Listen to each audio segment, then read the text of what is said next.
పరిశుద్ధ గ్రంథంలో నుండి ఆది కాండము 2వ అధ్యాయము 22వ అధ్యాయము 7-8 వచనాలు చదువుకుందాం.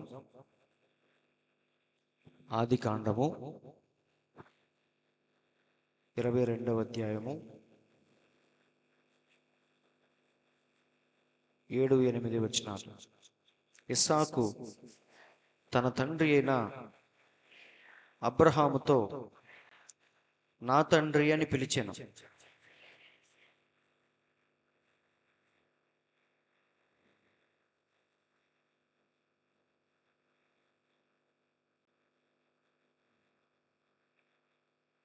అందుకతడు ఏమి నా కుమారుడా నేను. అప్పుడతడు నిప్పును కట్టెలను ఉన్నవి కాని దహన బలికి గొర్రెపిల్ల ఏది అని అడుగగా, అబ్రహాము నా కుమారుడా, దేవుడే దహన బలికి గొర్రెపిల్లను చూచుకొనునని చెప్పెను. చాలండి, చిన్న ప్రార్థన.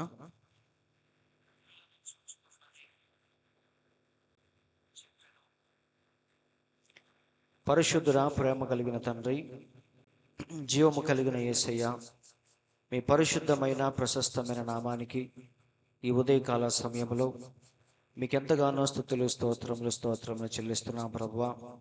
కాలములను సమయములను అన్నీ కూడా మీ యొక్క స్వాధీనంలో ఉంచుకొని మా జీవితాల్లో మీరు చేస్తున్న గొప్ప కార్యములను బట్టి మీకు స్తోత్రములు తండ్రి. ఈ సమయంలో ప్రభువా, మీ పాద సన్నిధిలో మమ్మల్ని చిన్న మందగా సమకూర్చి మేము పాడిన పాటల ద్వారా మహిమ పొందారు.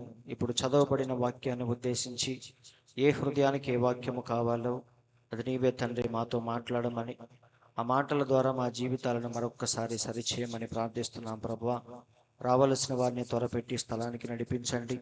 వచ్చిన మా అందరినీ మీ యొక్క ఆత్మవశంలోనికి తీసుకొని ప్రతి ఒక్క హృదయముతో వ్యక్తిగతముగా మీరు మాట్లాడి ఈ రోజుని ఈ సమయాన్ని మా అందరికీ దీవెనకరముగా ఆశీర్వాదకరముగా మీరు మార్చమని మా ప్రభువైన యేసుక్రీస్తు నామములో ప్రార్థించి అడుగుచున్నాము తండ్రి, ఆమేన్. మంచిదంతా కూర్చోండి.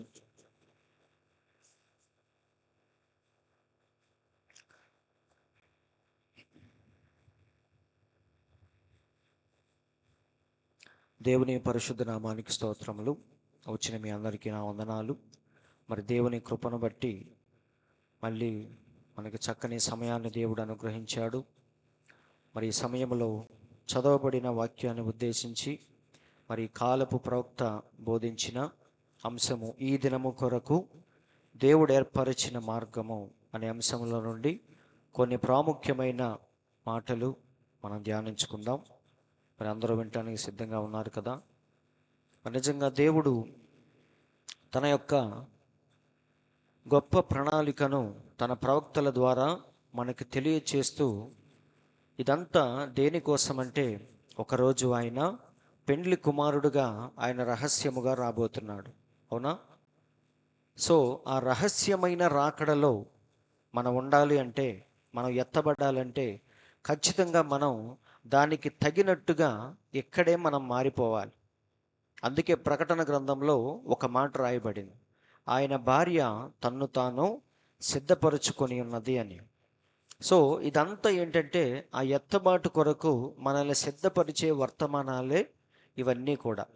సో అందుకని బయట మనం చూస్తే ఆదివారమున చర్చిల్లో చాలా ప్రసంగాలు మనకి వినపడతా ఉంటాయి. అవునా? యేసు దీవించును, స్వస్థపరచును, పాపులారా మిమ్మల్ని రక్షించడానికే యేసు వచ్చాడని రక్షణ సువార్త మనకి ఎక్కడ పడితే అక్కడ వినిపిస్తూ ఉంటుంది. కానీ ఈ వర్తమానం ఏంటంటే ఆయన రాకడ కొరకు, ఎత్తబాటు కొరకు వధువును సిద్ధపరిచే వర్తమానాలే ఇవన్నీ కూడా. సో మన దేవుడు, మరి ఇక్కడ మీకు సరిగ్గా కనిపించట్లేదేమో, మరి ఇవి కూడా మూసేస్తే మనకు అప్పుడు కనపడతాయి. ఏం పర్లేదు, అయినా వాక్యాల వరకు చూడటానికి ప్రయత్నించండి. మన దేవుడు ఎవరు లేనప్పుడు ఆయన సమీపింపరాని తేజస్సులో, ఎవరూ సమీపించలేని దూరములో ఆయన మాత్రమే వసించుచు, మరి ఆయన ఏం చేస్తున్నాడంటే, నేను మీకు ఎప్పుడు చెప్తా ఉంటాను, ఆయన ఆలోచిస్తూ ఉన్నాడు. అవునా? ఆయనలో అనేకమైన గుణలక్షణాలు దాగి ఉన్నాయని నేను మీకు ఎప్పుడు చెప్తూ ఉంటాను. ఇది ఎప్పుడంటే ఎవ్వరూ లేనప్పుడు, అసలు ఈ భూమిని దేవుడు కొంచెమైనా రవ్వంతైనా కలుగ చేయకముందు మన దేవుడు అల్లంత దూరాన ఉండి ఆయన ఆలోచిస్తూ ఉన్నాడు. సో ప్రవక్త అంటున్నాడు, ఆది నుండి అంతము వరకు మన దేవుడు మొత్తం తన ఆలోచనలో చూసుకొని దాన్ని ముగించేశాడు అంటున్నాడు. అవునా?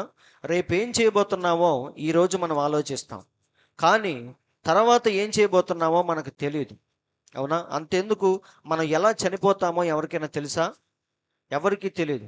రేపేం అన్నం తింటామో మనకి తెలియదు. కానీ దేవునికి మాత్రం ఆది నుండి అంతం వరకు సమస్తము ఆయన ఎరిగి ఉన్న దేవుడు. సో అందుకని ప్రతి కాలానికి ఆయన ఏం చేశాడంటే తన పనులన్నీ చేసుకోవటానికి ఒక ప్రత్యేకమైన విధానాన్ని, మార్గాన్ని దేవుడు ముందుగానే తయారు చేసుకొని ఆయన సిద్ధముగా ఉన్నాడు. అందరూ ఆలకిస్తున్నారండి. మనం సత్తనపల్లి వచ్చిన తర్వాత ఇవన్నీ మనం సెట్ చేసుకొని మనం ఇప్పటికిప్పుడు అన్ని పనులు చేసుకుంటూ ఉంటాం. కానీ దేవుడు మాత్రం ఆల్రెడీ అన్నిటినీ ముందుగానే సిద్ధపరచుకొని తన ఆలోచనలో అన్ని పనులను ముందుగానే జరిగించిన దేవుడు మన గొప్ప దేవుడు. అవునా? కాబట్టి ఆయన ప్రతి కాలానికి ఏం చేశాడంటే తన వాక్యాన్ని ప్రతి కాలానికి సిద్ధపరిచాడు. ఆ వాక్యాన్ని ఎలా నెరవేర్చాలో, ఎవరి ద్వారా నెరవేర్చాలో అన్నీ కూడా దేవుడు ముందుగానే ఒక ఆలోచన కలిగి ఉన్నాడు. అయితే ఆలోచనలన్నీ దేవుడు ఏం చేశాడంటే మనకి ప్రవక్తల ద్వారా తెలియచేస్తూ వచ్చాడు. అందుకే ఈరోజు మనం ప్రవక్తల దగ్గరికి ఎందుకు వెళ్తున్నామంటే దేవుని యొక్క ఆలోచన ప్రణాళిక దేవుడు ఎవరికి చెప్తాడు? తన సేవకులైన ప్రవక్తలకు ముందుగా తెలియచేస్తాడు.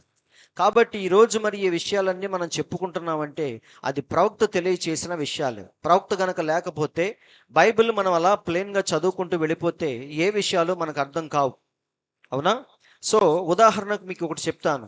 ఆది కాండములో అవ్వ ఆదాములు పాపం చేసినప్పుడు దేవుడు వారిద్దరిని తోటలో నుండి వెళ్ళగొట్టాడు.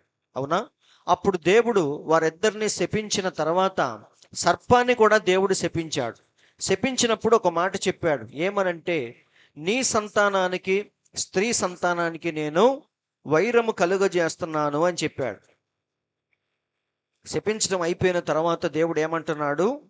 నీకును స్త్రీకిని నీ సంతానమునకు ఆమె సంతానమునకు నేను వైరము కలుగజేస్తున్నాను అని చెప్పాడు. అంటే దేవుడు ఏం చెప్పాడంటే స్త్రీ సంతానము ద్వారా ఒకరోజు నేను భూమి మీదకు వస్తాను అని దేవుడు ఆ రోజే చెప్పాడు. అవునా? స్త్రీ సంతానము గుండా దేవుడే భూమి మీదకి ఒకరోజు వస్తాడని ఆది కాండములోనే దేవుడు చెప్పాడు. ఒకసారి చూద్దాం. ఆది కాండము 3:15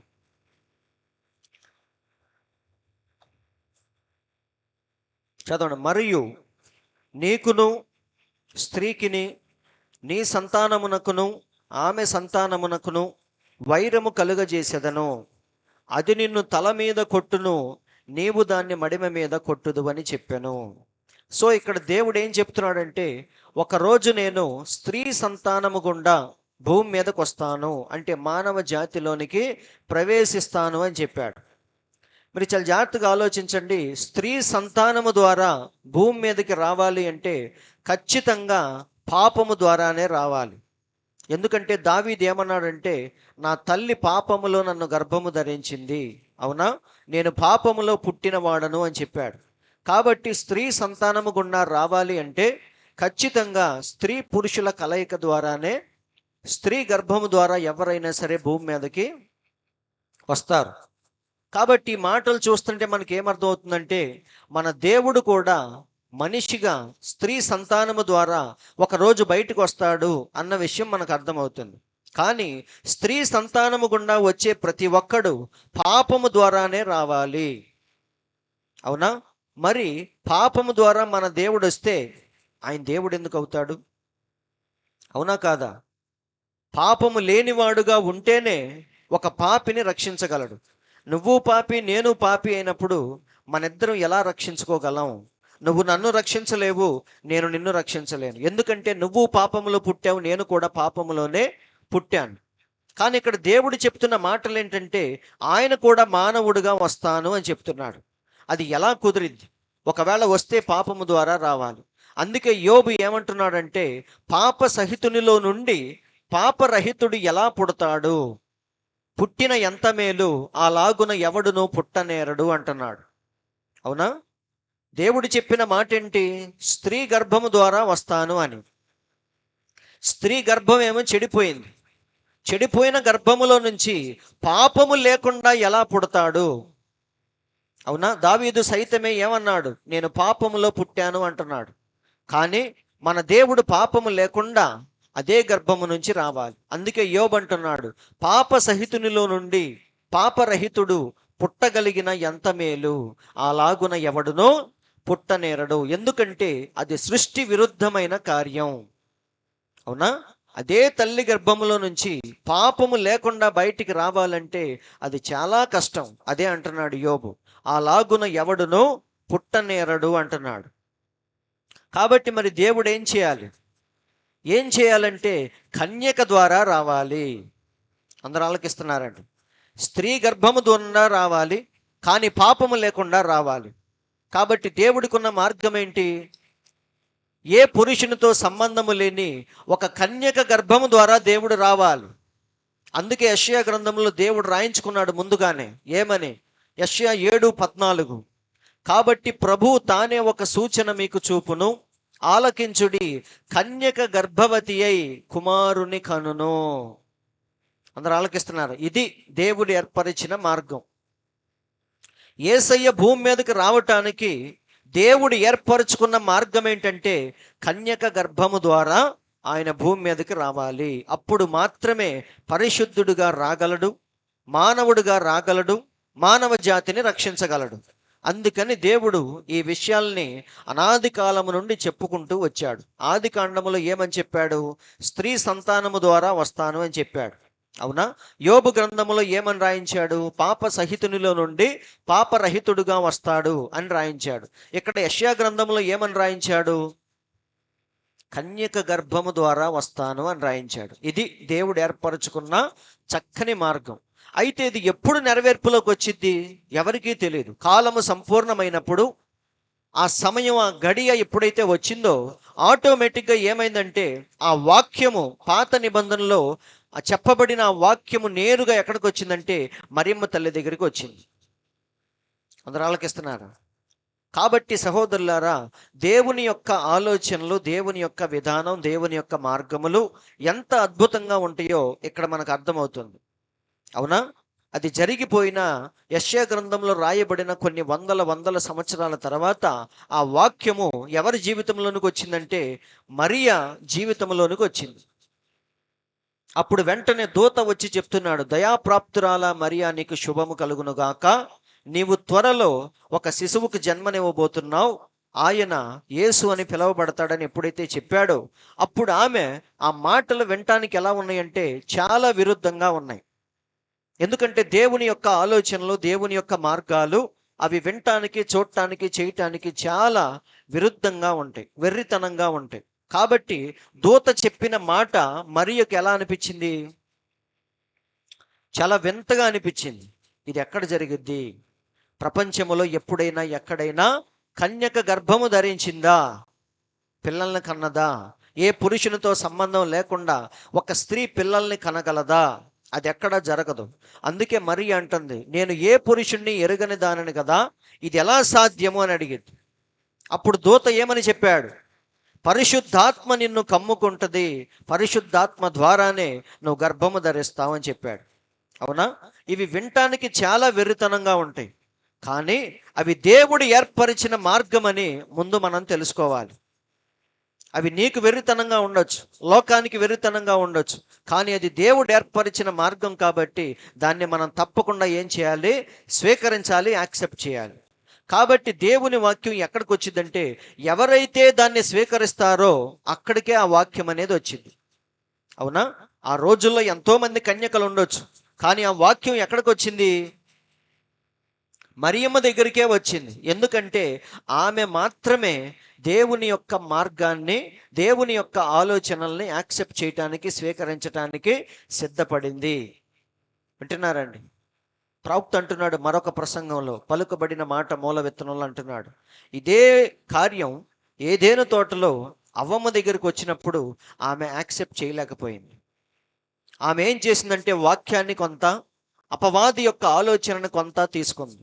దానివల్ల అక్కడ ఏం జరిగిందంటే గొప్ప సంకరం అనేది జరిగి ఈ సృష్టికే మరణం అనేది సంప్రాప్తించింది. కానీ ఆ వాక్యాన్ని తూచే తప్పకుండా యాజ్ ఇట్ ఈస్గా స్వీకరించింది కన్యమరియ. అందుకని ఆమె యేసుక్రీస్తుకు జన్మనివ్వగలిగింది. అందరూ ఆలకిస్తున్నారండి. ఇక్కడ చూడండి, ఆమె చెప్పిన సమాధానం ఏంటో మనం చూద్దాం. లూకాసు వార్త 1:38. అందుకు మరియా, ఇదిగో ప్రభు దాసురాలను, నీ మాట చొప్పున నాకు జరుగునుగాక. ఏమందామె? అది ఎలా ఉన్నా సరే, చూడటానికి చేయటానికి ఎంత వెర్రితనముగా ఉన్నా సరే, నీ మాట చొప్పున నీ దాసురాలికి జరుగునుగాక అని చెప్పింది. అంటే ఆమె ఏం చేసింది? దేవుని యొక్క మార్గాన్ని ఆమె యాక్సెప్ట్ చేసింది, స్వీకరించింది.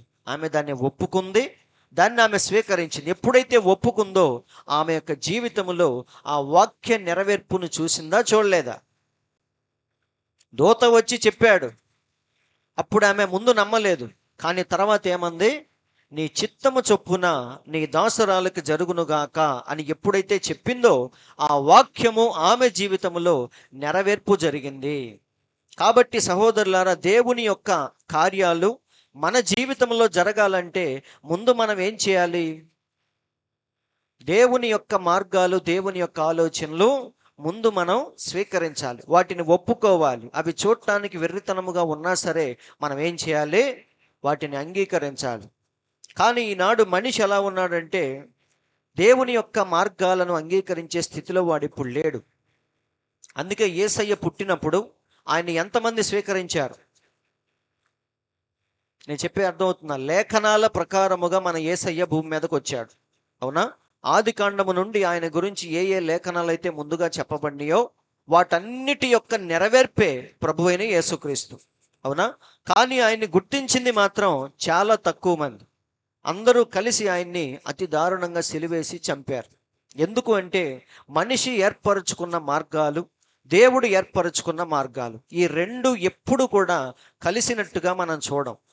ప్రతిసారి ఏమవుతాయి అంటే ఈ రెండు ఆలోచనలు గుద్దుకుంటాయే తప్ప ఏ రోజు కూడా కలిసినట్టు మనం చూడమండి. కాబట్టి ఆయనే మెస్సయ్య అంటే అంగీకరించడానికి ఎవరు ఇష్టపడలేదు. కానీ లేఖనాలన్నీ దగ్గర పెట్టుకొని చూస్తే ఆయనే మెస్సయ్య అని ప్రతి లేఖనం చెప్తుంది. ఆది కాండము నుండి మనం చూసుకుంటూ వస్తే ప్రతి లేఖనం యేసయ్య జీవితంలోనే నెరవేర్పు జరుగుతూ ఉంది. అందుకే లేఖనాల మీద ఎవరైతే దృష్టి పెట్టారో వారు మాత్రమే నమ్మారు. యేసయ్య పక్కన ఉన్న శిష్యులు కానీ, సమరయ స్త్రీ కానీ, వీళ్ళందరూ కూడా ఆ లేఖనాల మీద దృష్టి పెట్టారు. కాబట్టి ఆ లేఖనముల యొక్క నెరవేర్పు ఎప్పుడైతే చూశారో వెంటనే ఆయన్ని గుర్తుపెట్టారు. కానీ అక్కడున్న శాస్త్రులు, పరిసయ్యులు, సద్దూకయ్యులు వీరందరూ కూడా ఆ లేఖనాల మీద దృష్టి పెట్టలేదు. వారు ఎంతసేపు వారు నేర్చుకున్న పద్ధతులు, ఆచారాలు, సిద్ధాంతాలు, వాటిల్లో నుంచే యేసయ్యను చూసినప్పుడు ఆయన దొంగలాగా కనిపించాడు, అక్రమంగా పుట్టినవాడిలాగా కనిపించారు. కానీ లేఖనాలు ఎదురుగా పెట్టుకొని చూస్తే ఆయనే మెస్సయ్య అని కరెక్ట్గా చెప్తున్నాయి లేఖనాలు, అవునా? కానీ వాళ్ళు దేంతో చూశారంటే వారి యొక్క సిద్ధాంతాలతో, ఆచారాలతో ఎప్పుడైతే చూశారో అప్పుడు ఆయన ఎలా కనిపించాడంటే అక్రమంగా పుట్టిన వాడికి లాగా కనిపించాడు, తక్కువ జాతిలో పుట్టిన వాడికి లాగా కనిపించాడు, సుంకరులతో కలిసి తిరిగేవాడికి లాగా కనిపించాడు, దేవదూషణ చేసేవాడికి లాగా కనిపించాడు, విశ్రాంతి దినాన్ని మీరిపోయిన వాడికి లాగా కనిపించాడు. కానీ లేఖనాలను పెట్టుకుని చూస్తే ఆయనే మెస్సయ్య అని, ఆయనే లోకరక్షకుడని ప్రతి లేఖనం సాక్ష్యమిస్తా ఉంది. కాబట్టి సహోదరులారా, దేవుడు అనుకున్న విధానంలోనే భూమి మీదకి వచ్చాడు. కానీ మనుషులు ఎందుకు యాక్సెప్ట్ చేయలేదంటే వాళ్ళు అనుకున్న విధానంలో దేవుడు రాలేదని ఆయన్ని యాక్సెప్ట్ చేయలేదు, ఆయన్ని ఒప్పుకోలేదు. నేను చెప్పే అర్థమవుతుందా? కాబట్టి మనిషి ఎప్పుడు కూడా వాడు అనుకున్న విధానంలోనే దేవుడు పని చేయాలి అనుకుంటాడు. కానీ దేవుడు ఎప్పుడు కూడా ఆయన ఆలోచన ప్రకారముగానే జరిగిస్తాడు తప్ప నువ్వు నేను ఊహించుకున్నట్టు దేవుడు ఎప్పుడు కూడా తన కార్యాలు చెయ్యడు. అది మన లోకములో కానీ, చరిత్రలో కానీ, బైబిల్లో కానీ ఎక్కడైనా సరే చూడొచ్చు, అవునా? అలాగే మీరు గమనించండి, బాప్తిస్మం ఇచ్చి యోహాను కూడా ఆయన ఎక్కడి నుంచో అడవిలో నుంచి సడన్గా ఊడిపడ్డాడు, సడన్గా వచ్చి బురదలో నుంచున్నాడు. బట్టలు చూస్తే సరిగ్గా లేవు, భాష చూస్తే సరిగ్గా లేదు, కానీ ఏమంటున్నాడు? సర్పములారా అంటున్నాడు. ఎలా పడితే అలా మాట్లాడుతున్నాడు. వింటున్నారండి? కాబట్టి ఆయన ప్రవక్తని ఎవరు కూడా అంగీకరించడానికి సిద్ధముగా లేరు. కానీ మనం జాగ్రత్తగా ఆలోచిస్తే బాప్తిస్మమిచ్చి యోహాను కూడా లేఖనానుసారముగానే వచ్చాడు. నేను పోయిన వారం చెప్పిన ప్రసంగంలో చెప్పాను. అందరూ వచ్చి అడుగుతారు, నువ్వు ఎవరివి? ప్రవక్తవా అంటే కాదంటాడు. ఏలియావా అంటే కాదంటాడు. మెస్సయ్యవా అంటే కాదంటాడు. మరి నువ్వు ఎవరివి అన్నప్పుడు ఆయన ఏమని చెప్తాడు? యెషయా గ్రంథములో ఇదిగో ప్రభువు మార్గము సిద్ధపరచుడి అని కేక వేయు ఒక శబ్దము అని చెప్పాడా, చెప్పలేదా? కాబట్టి బాప్తిస్మమిచ్చి యోహాను కూడా లేఖనాన పూర్వకముగానే వచ్చాడు ఆయన. కానీ వీళ్ళకి ఎలా కనిపించాడు ఆయన? అబద్ధ ప్రవక్తలాగా కనిపించాడు. ఈరోజు మన ప్రవక్త కూడా అందరికి ఎలా కనిపిస్తున్నాడు? అబద్ధ ప్రవక్తలాగా కనిపిస్తున్నాడు. వింటున్నారండి? కానీ జాగ్రత్తగా లేఖనాలన్నిటినీ మనం జాగ్రత్తగా పరిశీలిస్తే ఈ కాలానికి ఖచ్చితంగా ఒక 7వ దూత రావాలని, ఒక ప్రవక్త రావాలని ఖచ్చితంగా బైబిల్ మనకు చెప్తుంది. మరి ఆ దూత ఎవరని వీళ్ళు ఎప్పుడైనా పరిశీలించారా? లేదండి. ఇక్కడ యోహాను కూడా చూసి ఏమనుకున్నారు? అందుకే అతి తక్కువ కాలంలోనే పాపం ఆయన అతి ఘోరంగా చంపారు. ఎలా చంపారు? తలకాయ నరికేసి ప్లేట్లో పెట్టి గిఫ్ట్గా ఇచ్చారు. అంటే మీరు ఆలోచించండి, వారు ఎప్పుడు కూడా వారి యొక్క సొంత మార్గములోనే వెళుతున్నారు తప్ప దేవుని యొక్క మార్గము ఏది, దేవుని యొక్క ఆలోచన ఏంటి, ఆయన లేఖనం ఎలా నెరవేరుతుంది, ఇవన్నీ చూసే పరిస్థితిలో ఈరోజు మనుషులు లేరండి. అందుకే లేఖన నెరవేర్పును వాళ్ళు చూడలేకపోతున్నారు. అందుకే బాప్తిస్మం ఇచ్చి యోహాన్ని వాళ్ళు చంపేశారు. యోహాన్నే కాదండి, మీరు బైబిల్ ఎక్కడైనా చూడండి. అందుకే దేవుడు ఏమన్నాడంటే, యెరూషలేమా ప్రవక్తలను చంపుదానా అన్నాడు. అంటే ప్రవక్తలను ఎప్పుడు కూడా మనుషులు ఏం చేశారు? చంపుకుంటూనే వచ్చారు. ఎందుకంటే వారి దృష్టి దేని మీద ఉంది? ఎంతసేపు ఆచారాలు, పద్ధతులు, సిద్ధాంతాలు, వాటిల్లో నుంచే ఈ ప్రపంచాన్ని చూశారు. కానీ లేఖనాల్లో నుంచి, వాక్యముల నుంచి కనుక ఈ ప్రపంచాన్ని చూస్తే అన్నీ కరెక్ట్గా మనకు కనిపిస్తాయి. కాబట్టి సహోదరులారా, ఇక్కడ మనం చూస్తే ఇక్కడ 2 మార్గాలు మనకు కనిపిస్తున్నాయి. ఒకటి మానవుడు ఏర్పరచుకున్న మార్గాలు, రెండవది దేవుని యొక్క మార్గములు. మానవుని మార్గములు అంటే ఏదో కాదు, మానవ ఆలోచనలు, మానవ సిద్ధాంతాలు, మనుష్యుల యొక్క విధానాలు. అందరూ వింటున్నారండి? ఇప్పుడు ఒక ఇంట్లో శుభకార్యం చేయాలంటే, ఒక పెళ్లి చేయాలంటే మీరు గమనించండి, ఒక పాస్టర్ గారిని పిలిచి ప్రార్థనాపూర్వకముగా ప్రార్థన ద్వారానే అన్నీ జరిగించాలి. అవునా? కానీ మనుషులు ఏం చేస్తారంటే పాస్టర్ గారిని పిలిపిస్తారు, అక్కడ ఆచారాలు, సిద్ధాంతాలు వాటిని కూడా జరిగిస్తూ ఉంటారు. అవునా? పాస్టర్ గారితోనేమో ప్రార్థన చేపిస్తారు, పెద్ద మనుషుల చేతేమో ఈ వంకాయలు, టెంకాయలు ఇవన్నీ కూడా, అది అక్కడ పెట్టు, అది ఇటు జరుపు, అమ్మాయిని ఇటు కూర్చోబెట్టు. అవునా? కాబట్టి అది ఆయనకి ఆకు ఒక్క ఇవ్వలేదంట, ఆయనకు కూడా ఇవ్వండి, ఎందుకంటే ఆయన కూడా మన గ్రూపే. ఇవన్నీ కూడా మనుషులు ఏర్పరచుకున్న ఆచారాలు, సిద్ధాంతాలు. లింగంగుంటలో ఇవన్నీ ఫుల్గా ఉన్నాయి. గ్రూపులు, పార్టీలు, వాళ్ళకు మాత్రమే ఆకు ఒక్క ఇస్తారంట. వింటున్నారండి? వాళ్ళందరికీ కలిపి ఒక చర్చి, ఒక పాస్టర్. దేనికి? ఇవన్నీ జరిగించడానికి, ఇంట్లో శుభకార్యాలు కానీ, ఎవరన్నా చనిపోయినప్పుడు వచ్చి పాతి పెట్టడం కానీ, ఇవన్నీ చేయటానికి వాళ్ళకంటూ ఒక గ్రూపు, ఒక పాస్టరు, ఇవన్నీ ఏర్పరచుకుంటారు వాళ్ళు. అందరూ వింటున్నారండి? అభిమానం వేరే వాళ్ళ మీద ఉంటుంది. ఆయన వాక్యం అంటే ఇష్టం, ఆయన అంటే అభిమానం, కానీ ఈ గ్రూప్లోనే ఉంటాం, దీనికే డబ్బులు కడతాం. ఎందుకంటే ఏమైనా సమస్య వచ్చినప్పుడు వీళ్ళే కదా మమ్మల్ని ఆదరించాలి. సో వీటితో మనిషి ఏంటంటే ఇక ఇరుక్కుపోయి వాటితోనే ఈ ప్రపంచాన్ని చూస్తున్నాడు తప్ప వాక్యముతో ఎన్నడూ కూడా వాడు చూడటం లేదు. కాబట్టి మానవుడు ఏర్పరచుకున్న మార్గాలంటే ఇవన్నీ కూడా మానవ సిద్ధాంతాలు, మనుషుల యొక్క విధానాలు. వింటున్నారండి? దేవుని మార్గములంటే ఏంటి? దేవుని ఆలోచనలు, దేవుని తలంపులు, దేవుని యొక్క విధానాలు. ఇలా ప్రతి చోట మనం చూడొచ్చు. వింటున్నారు? మనం చేసే ప్రతి పనిలోనూ దేవుడు ఏర్పరిచిన మార్గం ఒకటి ఉంటుంది, మనుషులు మనం ఏర్పరచుకున్న మార్గాలు కొన్ని ఉంటాయి. అవునా కాదా? ప్రవక్త ఇక్కడ చెప్తున్నాడు చూడండి, ఇది నేను చెప్తున్న మాట కాదు, ప్రవక్త చెప్పిన మాట. ఎక్కడైనా సరే రెండు మార్గాలు మనం చూడొచ్చు. ఒకటి మనుషులు ఏర్పరచుకున్న మార్గము, రెండవది దేవుడు ఏర్పరిచిన మార్గం. అయితే మానవుని మార్గాలు ఎప్పుడైనా సరే కూలిపోయే మార్గాలు. అందరూ ఆలకిస్తున్నారా? అసలు ఈ ఆచారాలు సిద్ధాంతాలు పాటించే వాళ్ళని దేవుడు భయంకరంగా తిట్టాడు. భూమి మీదకి వచ్చి తిట్టాడా తిట్టలేదా? వీళ్ళు వ్యర్థముగా నన్ను ఆరాధిస్తున్నారు అన్నాడు. పెదవులతో నన్ను ఆరాధిస్తున్నారు కానీ వీరి హృదయము నాకు దూరముగా ఉంది అన్నాడు. మనుషులు కల్పించిన పద్ధతులు దేవోక్తులుగా భావించి దేవుని వాక్యాన్ని పక్కన పెట్టి ఆచారాలతో వెళ్ళిపోతున్నారు అని తిట్టాడా తిట్టలేదా? కాబట్టి సహోదరులారా, మనం ఏర్పరచుకున్న మార్గాలు ఎప్పుడు కూడా ఏదో ఒక చోట మనల్ని ముంచేసే మార్గాలే, కూలిపోయే మార్గాలే. కానీ దేవుని యొక్క మార్గములు ఎన్నడూ కూడా కూలిపోని మార్గములు.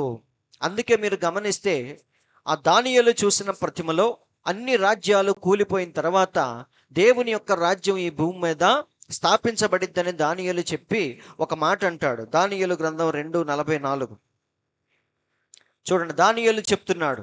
ఆ కళ యొక్క భావం అంతా చెప్పి లాస్ట్లో ఏమంటున్నాడంటే, ఆ విగ్రహాన్ని పడగొట్టిన చిన్న రాయి తర్వాత ఏమైందంటే మహాపర్వతములాగా మారిపోయింది అని చెప్పి అంటున్నాడు.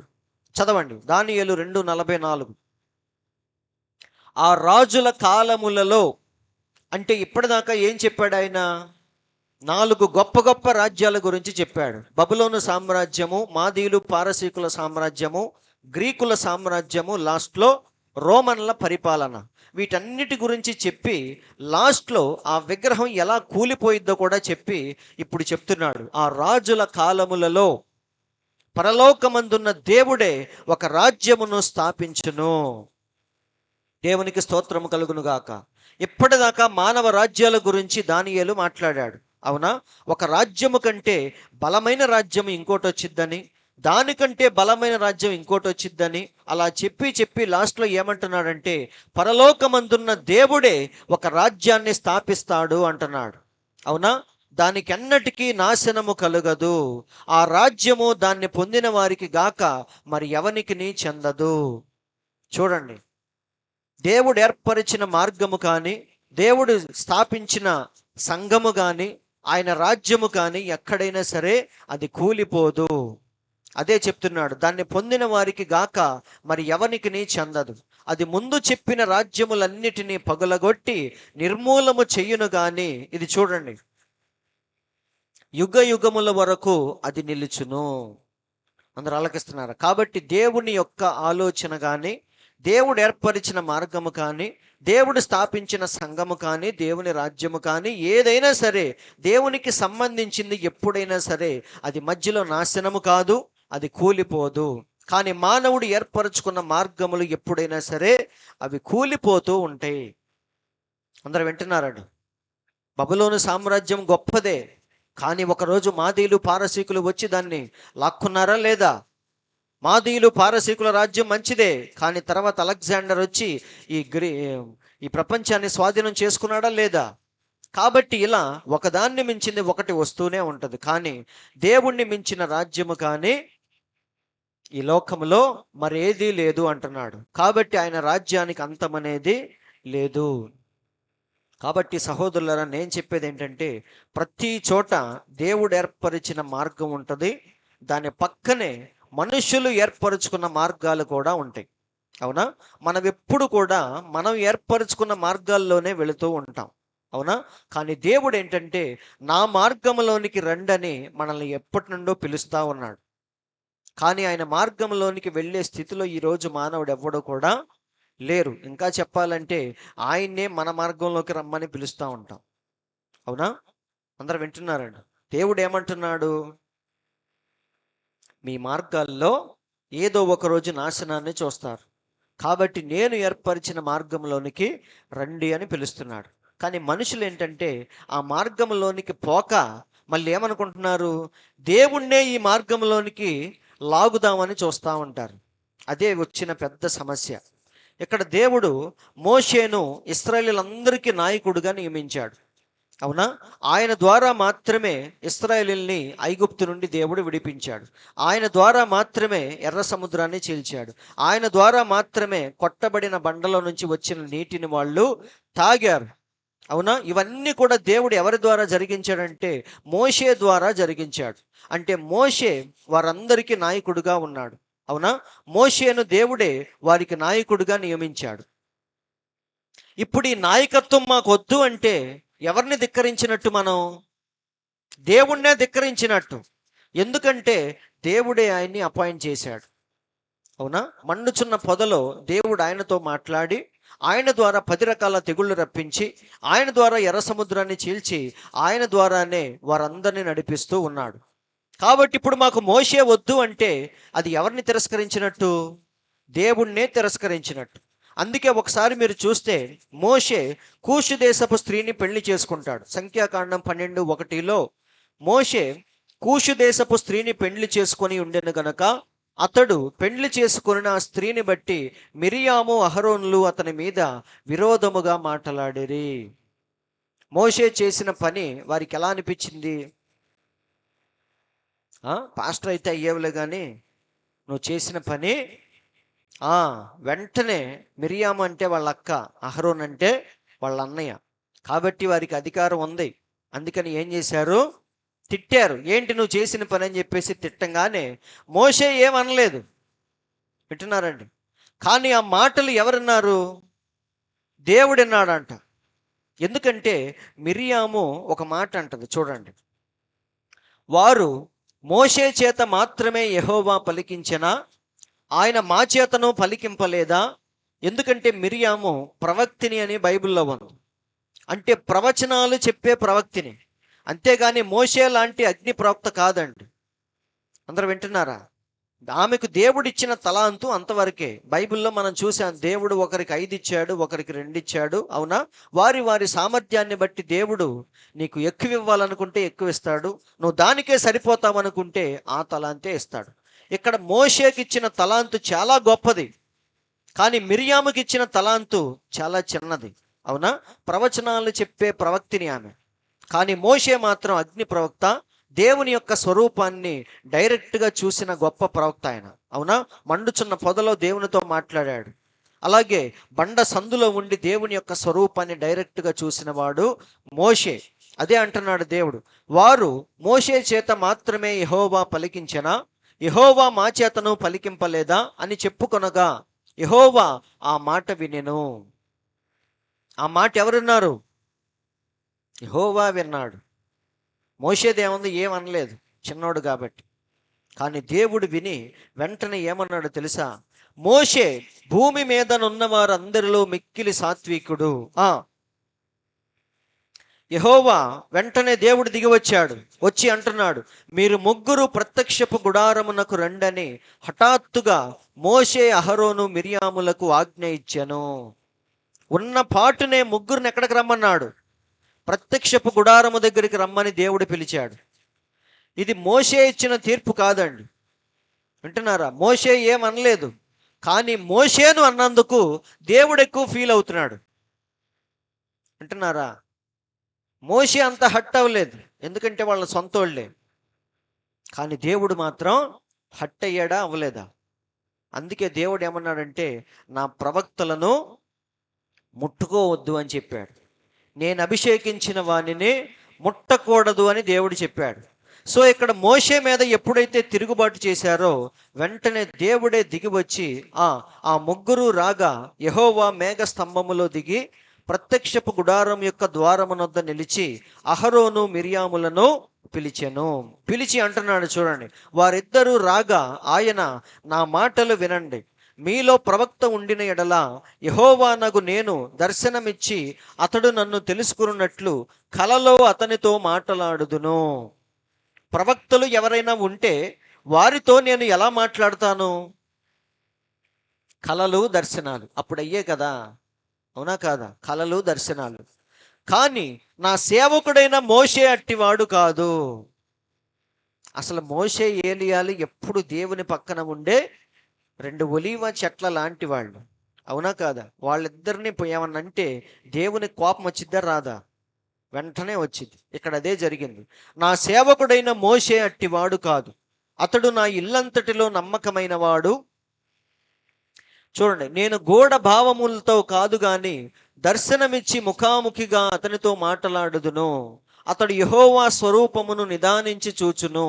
కాబట్టి నా సేవకుడైన మోషేకు విరోధముగా మాట్లాడుటకు మీరేలా భయపడలేదనెను. ఏమంటున్నాడు? మోషేకు విరోధముగా మాట్లాడటానికి మీకెంత ధైర్యం అని అడుగుతున్నాడు. ఎందుకు అంటే మోషేను వారి మీద నాయకుడిగా నియమించింది దేవుడే. ఓట్లేసి ఎన్నుకోలేదు వాళ్ళు. అందరూ వింటున్నారండి.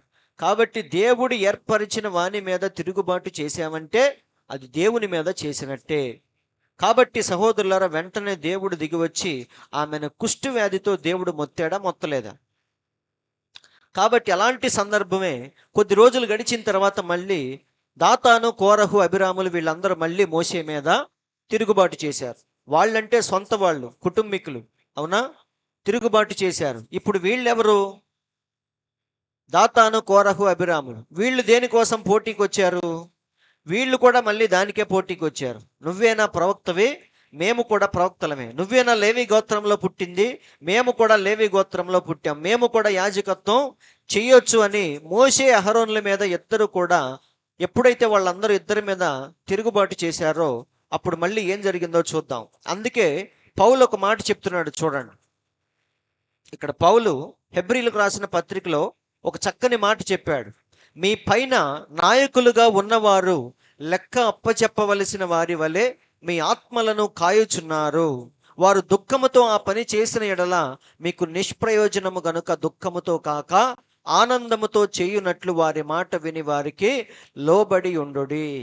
అందరూ ఆలకిస్తున్నారండి. కాబట్టి దేవుడు నియమించిన, దేవుడు అభిషేకించిన సేవకుల్ని కానీ ఆయన ప్రవక్తలను కానీ ఎప్పుడైతే మనం దూషిస్తామో అవి దేవుడే, వెంటనే ఆ మాటలు దేవుడు వింటాడు. అందరూ ఆలకిస్తున్నారండి. కాబట్టి ఇక్కడ దాతాను, కోరహు, అభిరాములు కూడా ఎప్పుడైతే మోషే మీద తిరుగుబాటు చేశారో అప్పుడు ఏం జరిగిందో మనందరికీ తెలుసు, అవునా? ఇక్కడ చూడండి వాళ్ళు ఏమన్నారో చూద్దాం. ఇశ్రాయేలీల్లో పేరు పొందిన సభికులను సమాజ ప్రధానులనైన 250 మందితో మోషేకు ఎదురుగా లేచి, మోషే అహరోనులకు విరోధముగా పోగుపడి, మీతో మాకిక పని లేదు, ఈ సర్వ సమాజములోని ప్రతి వాడును పరిశుద్ధుడే. ఎంతసేపు మేమే పరిశుద్ధులమి, మేమే నీతిమంతులమి అని మీరు చెప్పుకోవాల్సిన పని లేదు. ఇక్కడున్న అందరూ పరిశుద్ధులే. యెహోవా వారి మధ్య ఉన్నాడు. యెహోవా సంఘము మీద మిమ్మును మీరేలా హెచ్చించుకొనుచున్నారనగా. చూడండి ఎలా అడుగుతున్నారు వాళ్ళు. ఏంటి మీ పెత్తనం సంఘం మీద? ఏంటి మీ రుబాబు? మీ అధికారం ఏంటి? మీ పెత్తనం ఏంటి? అవునా? ఎప్పుడైతే అలా అడిగారో అప్పుడు ఏం జరిగిందో చూడండి. మోషే ఆ మాట విని సాగిలపడెను. అటు తరువాత అతడు కోరహుతోనూ వాని సమాజముతోనూ ఇట్లా నేను ఏమంటున్నాడో చూడండి. తనవాడు ఎవడో, పరిశుద్ధుడు ఎవడో రేపు యెహోవా తెలియచేసి వానిని తన సన్నిధికి రానిచ్చును. మీరు నేను తన్నుకోవాల్సిన పని లేదు, ఎవడు మంచోడు, ఎవడు నీతిమంతుడు అని. అవునా? ఒకరోజు దేవుడే నిర్ణయిస్తాడు. అందరూ ఆలకిస్తున్నారండి. కాబట్టి సహోదరులారా, మన నీతిని, మన యొక్క జీవితాన్ని ఒకరోజు దేవుడే రుజువు చేస్తాడు. అయితే మనం ఏం చేస్తామంటే ముందే బయటపడిపోయి, అవునా, నేను అలాంటోడిని, నువ్వు అలాంటోడివి అని మనం తొందరపాటులో చెప్పుకుంటా ఉంటాం. కానీ కొంచెం టైం ఇస్తే దేవుడే దిగి వచ్చి ఎవడి జీవితం ఏంటో ఆయన రుజువు చేసుకుంటూ వెళతాడు.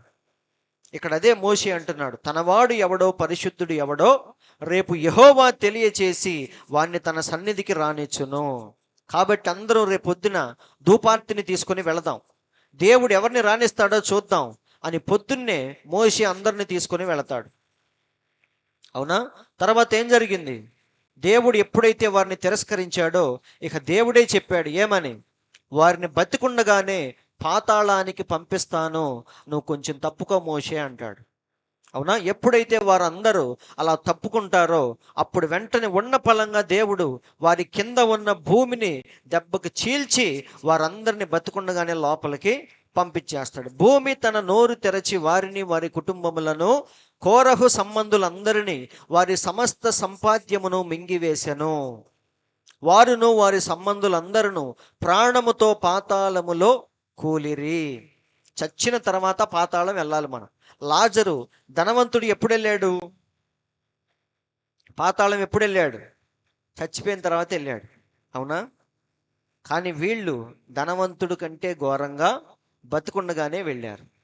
కాబట్టి దేవుని యొక్క కోపం అనేది చాలా భయంకరమైనది. అందుకే యెహోవా చేతిలో పడుట బహు భయంకరమైన బైబిల్లో ఉంది. వింటున్నారండి? కొంతవరకే దేవుడు మనల్ని సహిస్తూ ఉంటాడు, చూస్తూ ఉంటాడు, ఇంకా మారతాడని వెయిట్ చేస్తూ ఉంటాడు. ఎప్పుడైతే మనం ఆ యొక్క కంచెను దాటుతామో, త్రిశోల్ లెవెల్ని ఎప్పుడైతే మనం దాటుతామో, వెంటనే దేవుడు దిగి వచ్చి మనకి విధించే శిక్షతో దేవుడు ఏం చేస్తాడంటే ఇంకో 100 మందికి గుణపాఠంగా మనల్ని మారుస్తాడు, అవునా?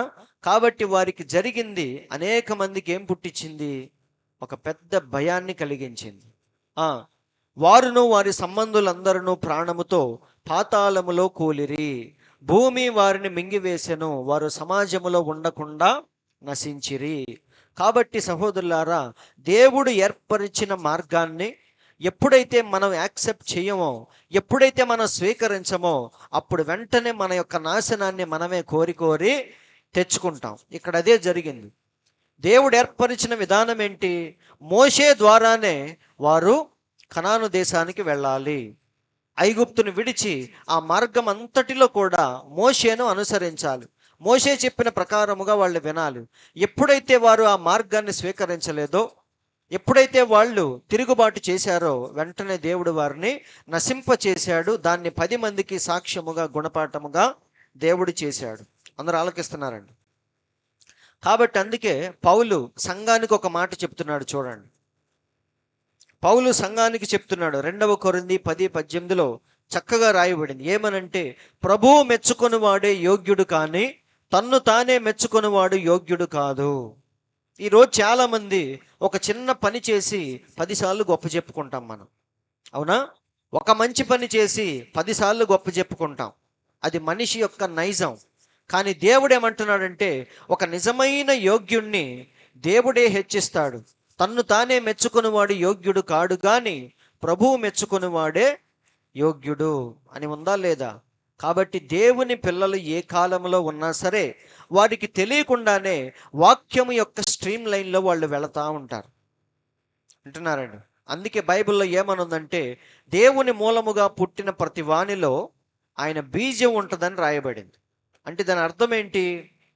ఈ వాక్యం చదివిన తర్వాత కాదు, వాడికి తెలియకుండానే వాక్యము యొక్క ఆ స్ట్రీమ్ లైన్లో వెళతా ఉంటాడు. మంచి ఉదాహరణ యోబు. మనందరికీ తెలుసు, యోబు కానీ అబ్రహాము కానీ వీళ్ళందరూ చాలా పురాతనమైన వ్యక్తులండి. వారికి చేతిలో ధర్మశాస్త్రము కానీ, ఒక పాస్టర్ కానీ, దగ్గరుండి నడిపించే ఒక నాయకుడు కానీ ఎవ్వరూ లేరు.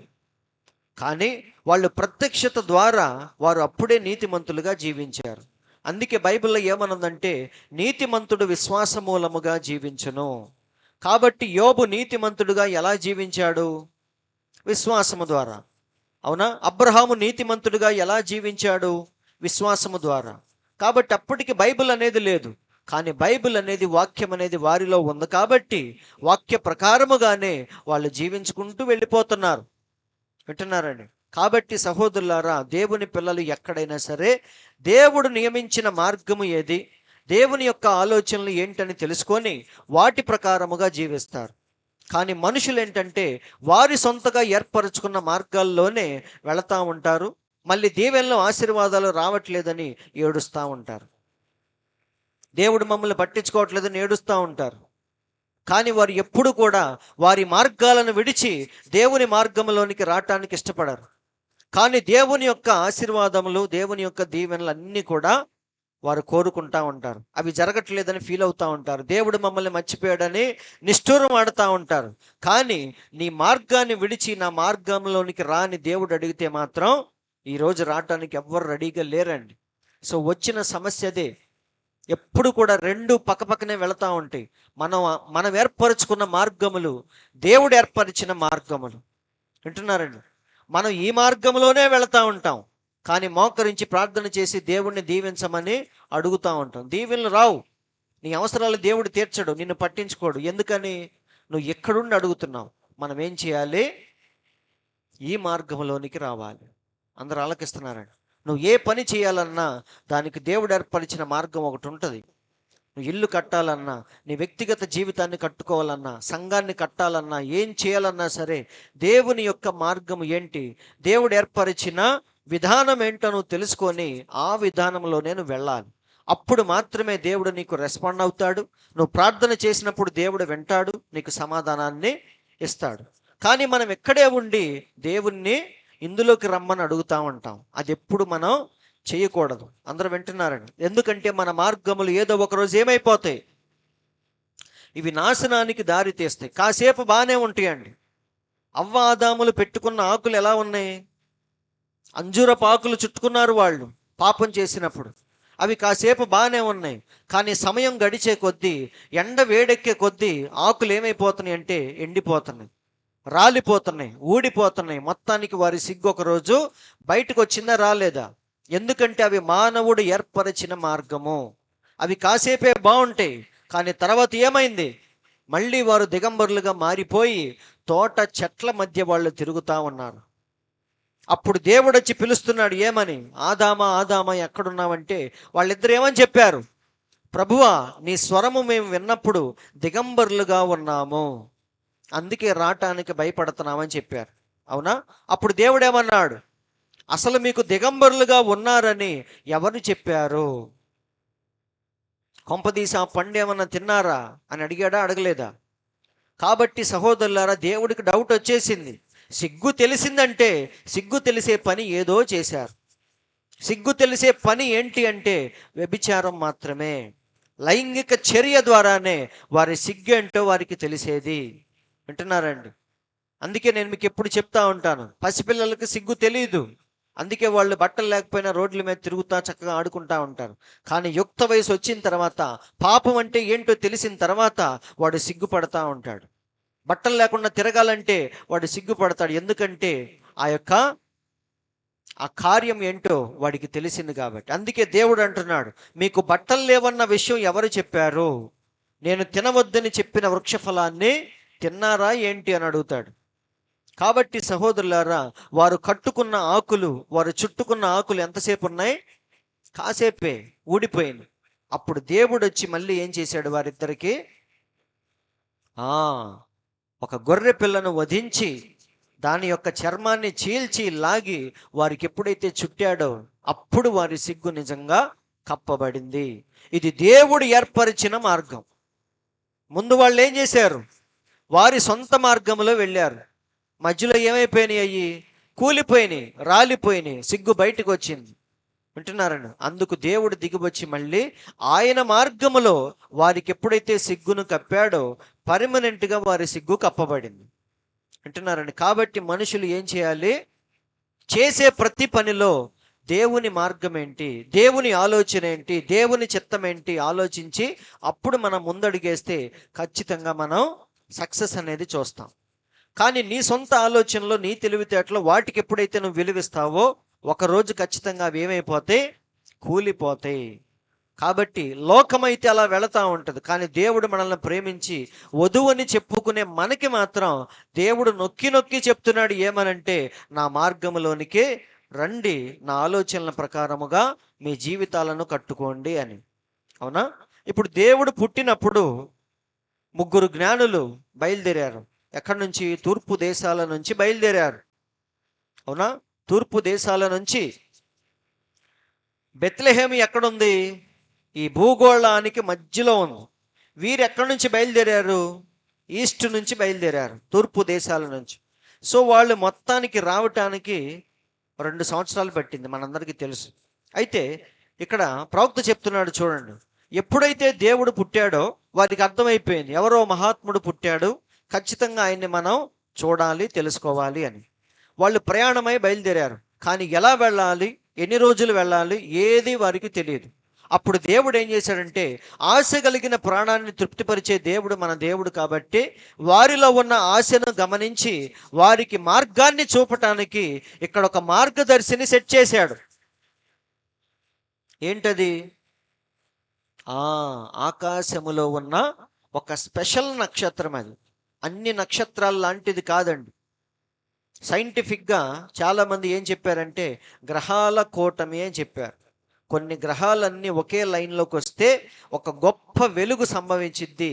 అదే వారు చూసిన నక్షత్రం. ఆ నక్షత్రం ఆకాశంలో చాలా స్పెషల్గా ఉంది కాబట్టి ఎవరో మహాత్ముడు పుట్టినప్పుడే అలాంటివి కనపడతాయి అని వాళ్ళు గ్రహించి వారు వెంటనే ఆ నక్షత్రాన్ని చూసుకుంటూ బయలుదేరారు. ఇక్కడ ప్రవక్త చెప్తున్నాడు చూడండి, ముగ్గురికి మార్గాన్ని చూపించటానికి దేవుడు ఏర్పరిచిన ఒక మార్గదర్శి ఎవరు? నక్షత్రమే. కాబట్టి ఆ నక్షత్రాన్ని చూసుకుంటూ వారు 2 సంవత్సరాలు ప్రయాణించారు. ఎక్కడా కూడా వాళ్ళు కన్ఫ్యూజ్ అనేది అవ్వలేదండి. నిజంగా 2 సంవత్సరాల ప్రయాణం అంటే మధ్యలో ఖచ్చితంగా వాళ్ళు కన్ఫ్యూజ్ అవ్వాలి, దారి తప్పిపోవాలి. అవునా? అవునా కాదా? ఎక్కడి నుంచి విజయవాడ వెళ్ళటం అంటే చాలా ఈజీ. కానీ ఇక్కడి నుంచి వైజాగ్ వెళ్ళేటప్పుడు మనం ఏం చేస్తాం? రూట్ మ్యాప్ పెట్టుకున్నా సరే ఒక్కొక్కసారి అది ఏం చేస్తుందో తెలుసా? ఏదేదో సందుల్లోకి తీసుకెళ్ళిపోతూ ఉంటుంది. నిజమండి, దాన్ని గుడ్డిగా మనం నమ్మకూడదు. చాలాసార్లు ఇట్లా మోసపోయా నేను. ఒకసారి అర్జెంటుగా వెళ్ళాలి, కానీ విజయవాడలో ఈ ప్రొజెక్టర్కి సంబంధించిన ఒక వైర్ కోసం తిరుగుతున్నాం మేము. సరే, నేను ఒక్కడిని డ్యూటీ నుంచి వెళతా, ఎందుకులే అని చెప్పేసి ఈ మ్యాప్ పెట్టుకొని వెళ్తున్నా కారులో. అది ఎక్కడెక్కడికో తీసుకెళ్తుంది. వెళ్ళి వెళ్ళి వెళ్ళి ఎక్కడ ఇరుక్కుపోయానంటే ఒక రైల్వే ట్రాక్ దగ్గర ఇక రోడ్డు లేదు, అక్కడ రోడ్డు మూసేసి ఉంది, అక్కడ ఆగిపోయింది. కానీ ఇంకా చూపిస్తుంది అది ఇంకొంచెం వెళ్ళి అని. ఎక్కడికి వెళ్ళాలి? రోడ్డు చూస్తే మూసేసి ఉంది. ఇది కాదేమో అని చెప్పేసి మళ్ళీ వెనక్కి తిప్పి మళ్ళీ తిరుగుతా ఉంటే నాకు తెలియకుండానే బస్ స్టాండ్ దగ్గరికి వచ్చాను. అంటే మెయిన్ బస్ స్టాండ్ దగ్గరికి వచ్చేసాను. కానీ అదేమి ఎక్కడో చూపిస్తుంది. ఇక ఆ రోజల్లా నాకు వేస్ట్ అయిపోయింది. కేవలం దాన్ని నమ్ముకున్నందుకు ఒక పూట అంతా వేస్ట్ అయింది నాకు.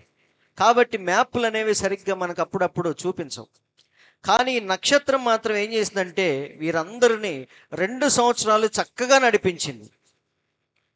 ఎక్కడ కన్ఫ్యూజన్ అనేది లేదండి. మొత్తానికి 2 సంవత్సరాలు పూర్తి అయిపోయింది. వారు ఆ దేశంలోనికి అడుగు పెట్టారు. అమ్మయ్య అనుకున్నారు.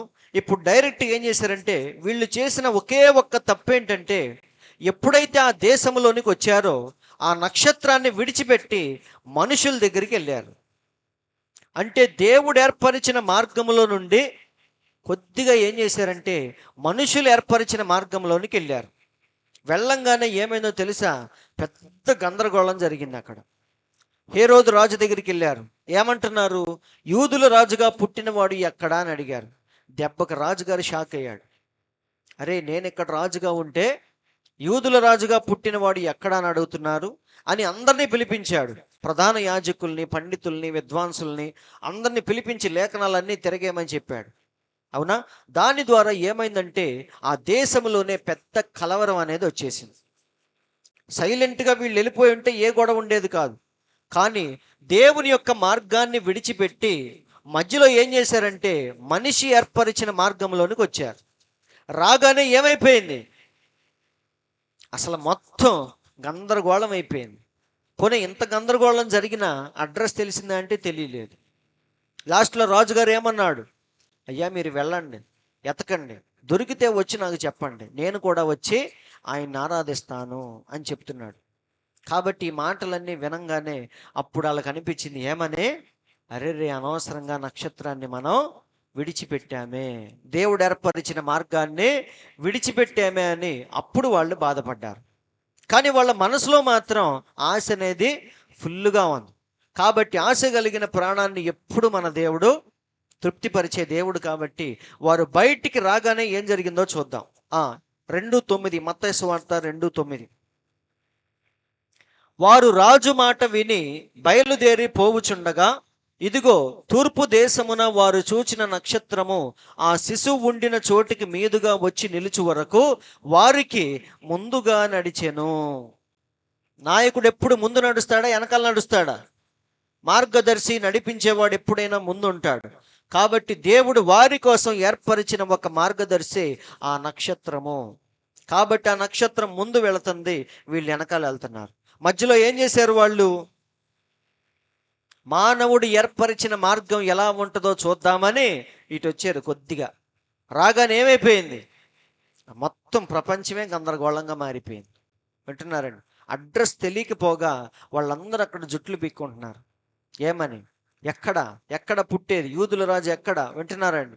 కాబట్టి వారు భయపడి ఎప్పుడైతే బయటకు వచ్చారో మళ్ళీ ఆ నక్షత్రాన్ని చూశారు. దాన్ని చూడగానే ఏం చేశారో చూడండి. 2:10. వారు ఆ నక్షత్రమును చూసి అత్యానంద భరితులై. ఇప్పుడు వచ్చింది మళ్ళీ ఆనందం. అవునా? దావీదేమంటున్నాడు? ప్రభువా, కోల్పోయిన ఆనందాన్ని, ఆ రక్షణ ఆనందాన్ని మళ్ళీ నాకు కలిగించు అని ప్రార్థన చేశాడా, చేయలేదా? ఒకప్పుడు దేవునిలో ఉన్నాం, మధ్యలో మార్గము తప్పి తిరిగాం. అప్పుడు దేవుని విలువేంటో తెలిసింది. మళ్ళీ దావీదేమంటున్నాడు? మరలా ఆ రక్షణ ఆనందాన్ని నాకు కలిగించు ప్రభువా అంటున్నాడు. యోనా ఏం చేశాడు? చేప కడుపులో ఉండి, ప్రభువా, అప్పుడు తెలిసింది దేవుని విలువేంటో. తర్షీషుకెళ్ళే ఓడ ఎక్కినప్పుడు తెలియలేదు, కానీ చేప కడుపులోనికి వెళ్ళినప్పుడు అప్పుడు మోకరించాడు. ప్రభువా, మళ్ళీ నన్ను జ్ఞాపకం చేసుకో అని అప్పుడు అరుస్తున్నాడు. వింటున్నారండి? కాబట్టి దేవుడు మనల్ని మంచి మార్గంలో నడిపిస్తూ ఉన్నప్పుడు మనకు తెలీదు, దేవుని విలువేంటో మనకు తెలియదు. మధ్యలో మన లోకంలోనికి వెళ్ళి చెడిపోయి పడిపోయి జీవితం మొత్తం కోల్పోయిన తర్వాత అప్పుడు మళ్ళీ దేవుని యొక్క విలువేంటో మనకు తెలుస్తూ ఉంటుంది. అందరూ ఆలకిస్తున్నారండి? కాబట్టి సహోదరులారా, వీరు ఎప్పుడైతే నక్షత్రాన్ని చూశారో అత్యానంద భరితులై వెంటనే, ఎందుకంటే 2 సంవత్సరాల కష్టం అది, 1-2 రోజులు కాదండి వారి ప్రయాణం. భార్య పిల్లల్ని విడిచిపెట్టి, తమ స్వదేశాన్ని విడిచిపెట్టి 2 సంవత్సరాల నుంచి ప్రయాణిస్తూ వచ్చారు. ఇక్కడ దాకా బాగానే వచ్చాం, కానీ ఇక్కడికి రాగానే ఏమైంది? మనుషులందరూ కలిసి వారిని ఇంకొంచెం గందరగోళంలోకి తీసుకెళ్లారు. ఈరోజు మత శాఖలన్నీ మనకు చేస్తుంది అవేనండి. ఏ చర్చిలోకి వెళ్ళినా, ఏ పాస్టర్ దగ్గరికి వెళ్ళినా వాళ్ళు లేఖనాలతో మనల్ని ఇంకొంచెం కన్ఫ్యూజన్ చేస్తారే తప్ప క్లారిటీలోకి ఎవ్వరు తీసుకురారు. అవునా? వారికే తెలియదు ఏ బాప్తీసం కరెక్టో, వారికే తెలియదు నిజంగా దేవుడు ఒక్కడా ముగ్గురా అని. వింటున్నారా? కానీ దేవుడు మనకి మాత్రం ఒక మార్గదర్శిని దేవుడు నియమించాడు. అవునా? ఆ మార్గదర్శి ఏం చేస్తున్నాడు? మనకి ముందుగా వెళుతూ ఆ మార్గాన్ని చక్కగా, ప్రతి మర్మాన్ని మనకు చక్కగా విపులంగా మనకు తెలియచేస్తూ ఉన్నాడు. కాబట్టి ఆ నక్షత్రాన్ని చూసి వారు అత్యానంద భరితులై ఇంటిలోనికి వచ్చి తల్లి అయిన మరియను, ఆ శిశువును చూసి సాగిలపడి ఆయనను పూజించి తమ పెట్టెలు విప్పి బంగారమును, సాంబ్రాణిని, బోళమును కానుకలుగా ఆయనకు సమర్పించిరి. కాబట్టి తప్పు తెలుసుకున్నారు, మళ్ళీ దేవుని మార్గంలోనికి వచ్చారు. కరెక్ట్గా నక్షత్రం ఎక్కడ తీసుకెళ్ళింది? అక్కడ తీసుకెళ్ళింది సెంటర్లోకి తీసుకొచ్చి ఎక్కడి నుంచి లెఫ్ట్ రైట్ వచ్చేసిద్దని చెప్పలేదు. మనం ఎలా చూపిస్తాం? ఇంటి దాకా తీసుకెళ్తామా? తీసుకెళ్ళాం. ఎవరైనా అడ్రస్ అడిగితే ఏం చెప్తాం? కొంచెం అక్కడ దాకా తీసుకొచ్చి ఇక్కడ నుంచి 4వ ఇల్లు లేదా 3వ ఇల్లు అని చెప్పి వెళ్ళిపోతాం. కానీ ఆ నక్షత్రం ఏం చేసిందో తెలుసా?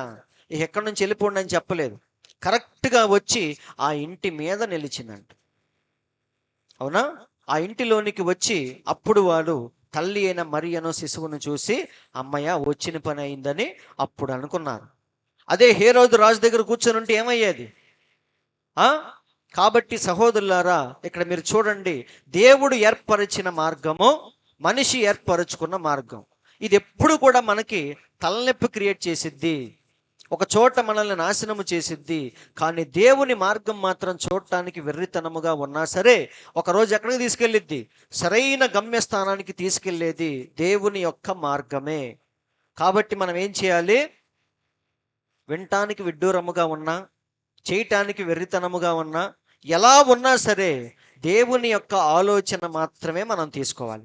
దేవుడు ఏర్పరిచిన మార్గంలోనే మనం వెళ్ళాలి. అందరూ ఆలకిస్తున్నారు కదా? అందుకే దేవుడు వధువని చెప్పుకునే మనల్ని మాత్రం దేవుడు అస్సలు క్షమించడు వేరే మార్గంలోనికి మనం వెళితే. ఇక్కడ చూడండి, నయమాను గురించి మనందరికీ తెలుసు, గొప్ప సైన్యాధిపతి ఆయన. కానీ ఆయనకున్న ఒకే ఒక్క డిఫెక్ట్ ఏంటంటే పాపం కుష్ఠవ్యాధి ఆయనకి. అవునా? ఎక్కడెక్కడో తిరిగాడు, కుష్ఠవ్యాధి నయం అవ్వలేదు. అయితే వాళ్ళ ఇంట్లో ఉన్న ఒక దాసి, అంటే ఆ యూదుల దేశము నుండి తెచ్చుకున్న దాసి చిన్న పిల్ల చెప్పింది ఏమనంటే, అమ్మా, మన యజమాని షోమురోన్లో ఒక ప్రవక్త ఉన్నాడు, ఆయన దగ్గరికి వెళ్తే ఖచ్చితంగా ఆ కుష్టి వ్యాధి నయమైద్దని చెప్పింది. ఆ చిన్నదాని మాటలు విని నయమాన్ ఏమనుకుంటాడంటే, అందరినీ ట్రై చేశాం, ఒకసారి ఇది కూడా ట్రై చేద్దాం అనుకుంటాడు. ఏ మార్గం ఇది? దేవుడు ఏర్పరిచిన మార్గము. ఎందుకంటే ఆ చిన్నది ఏమని చెప్పింది? హాస్పిటల్కి వెళ్ళమని చెప్పలేదు. ఏమని చెప్పిందంటే, షోమ్రోన్లో ఒక ప్రవక్త ఉన్నాడు, ప్రవక్త దగ్గరికి వెళ్ళాలి అని చెప్పింది.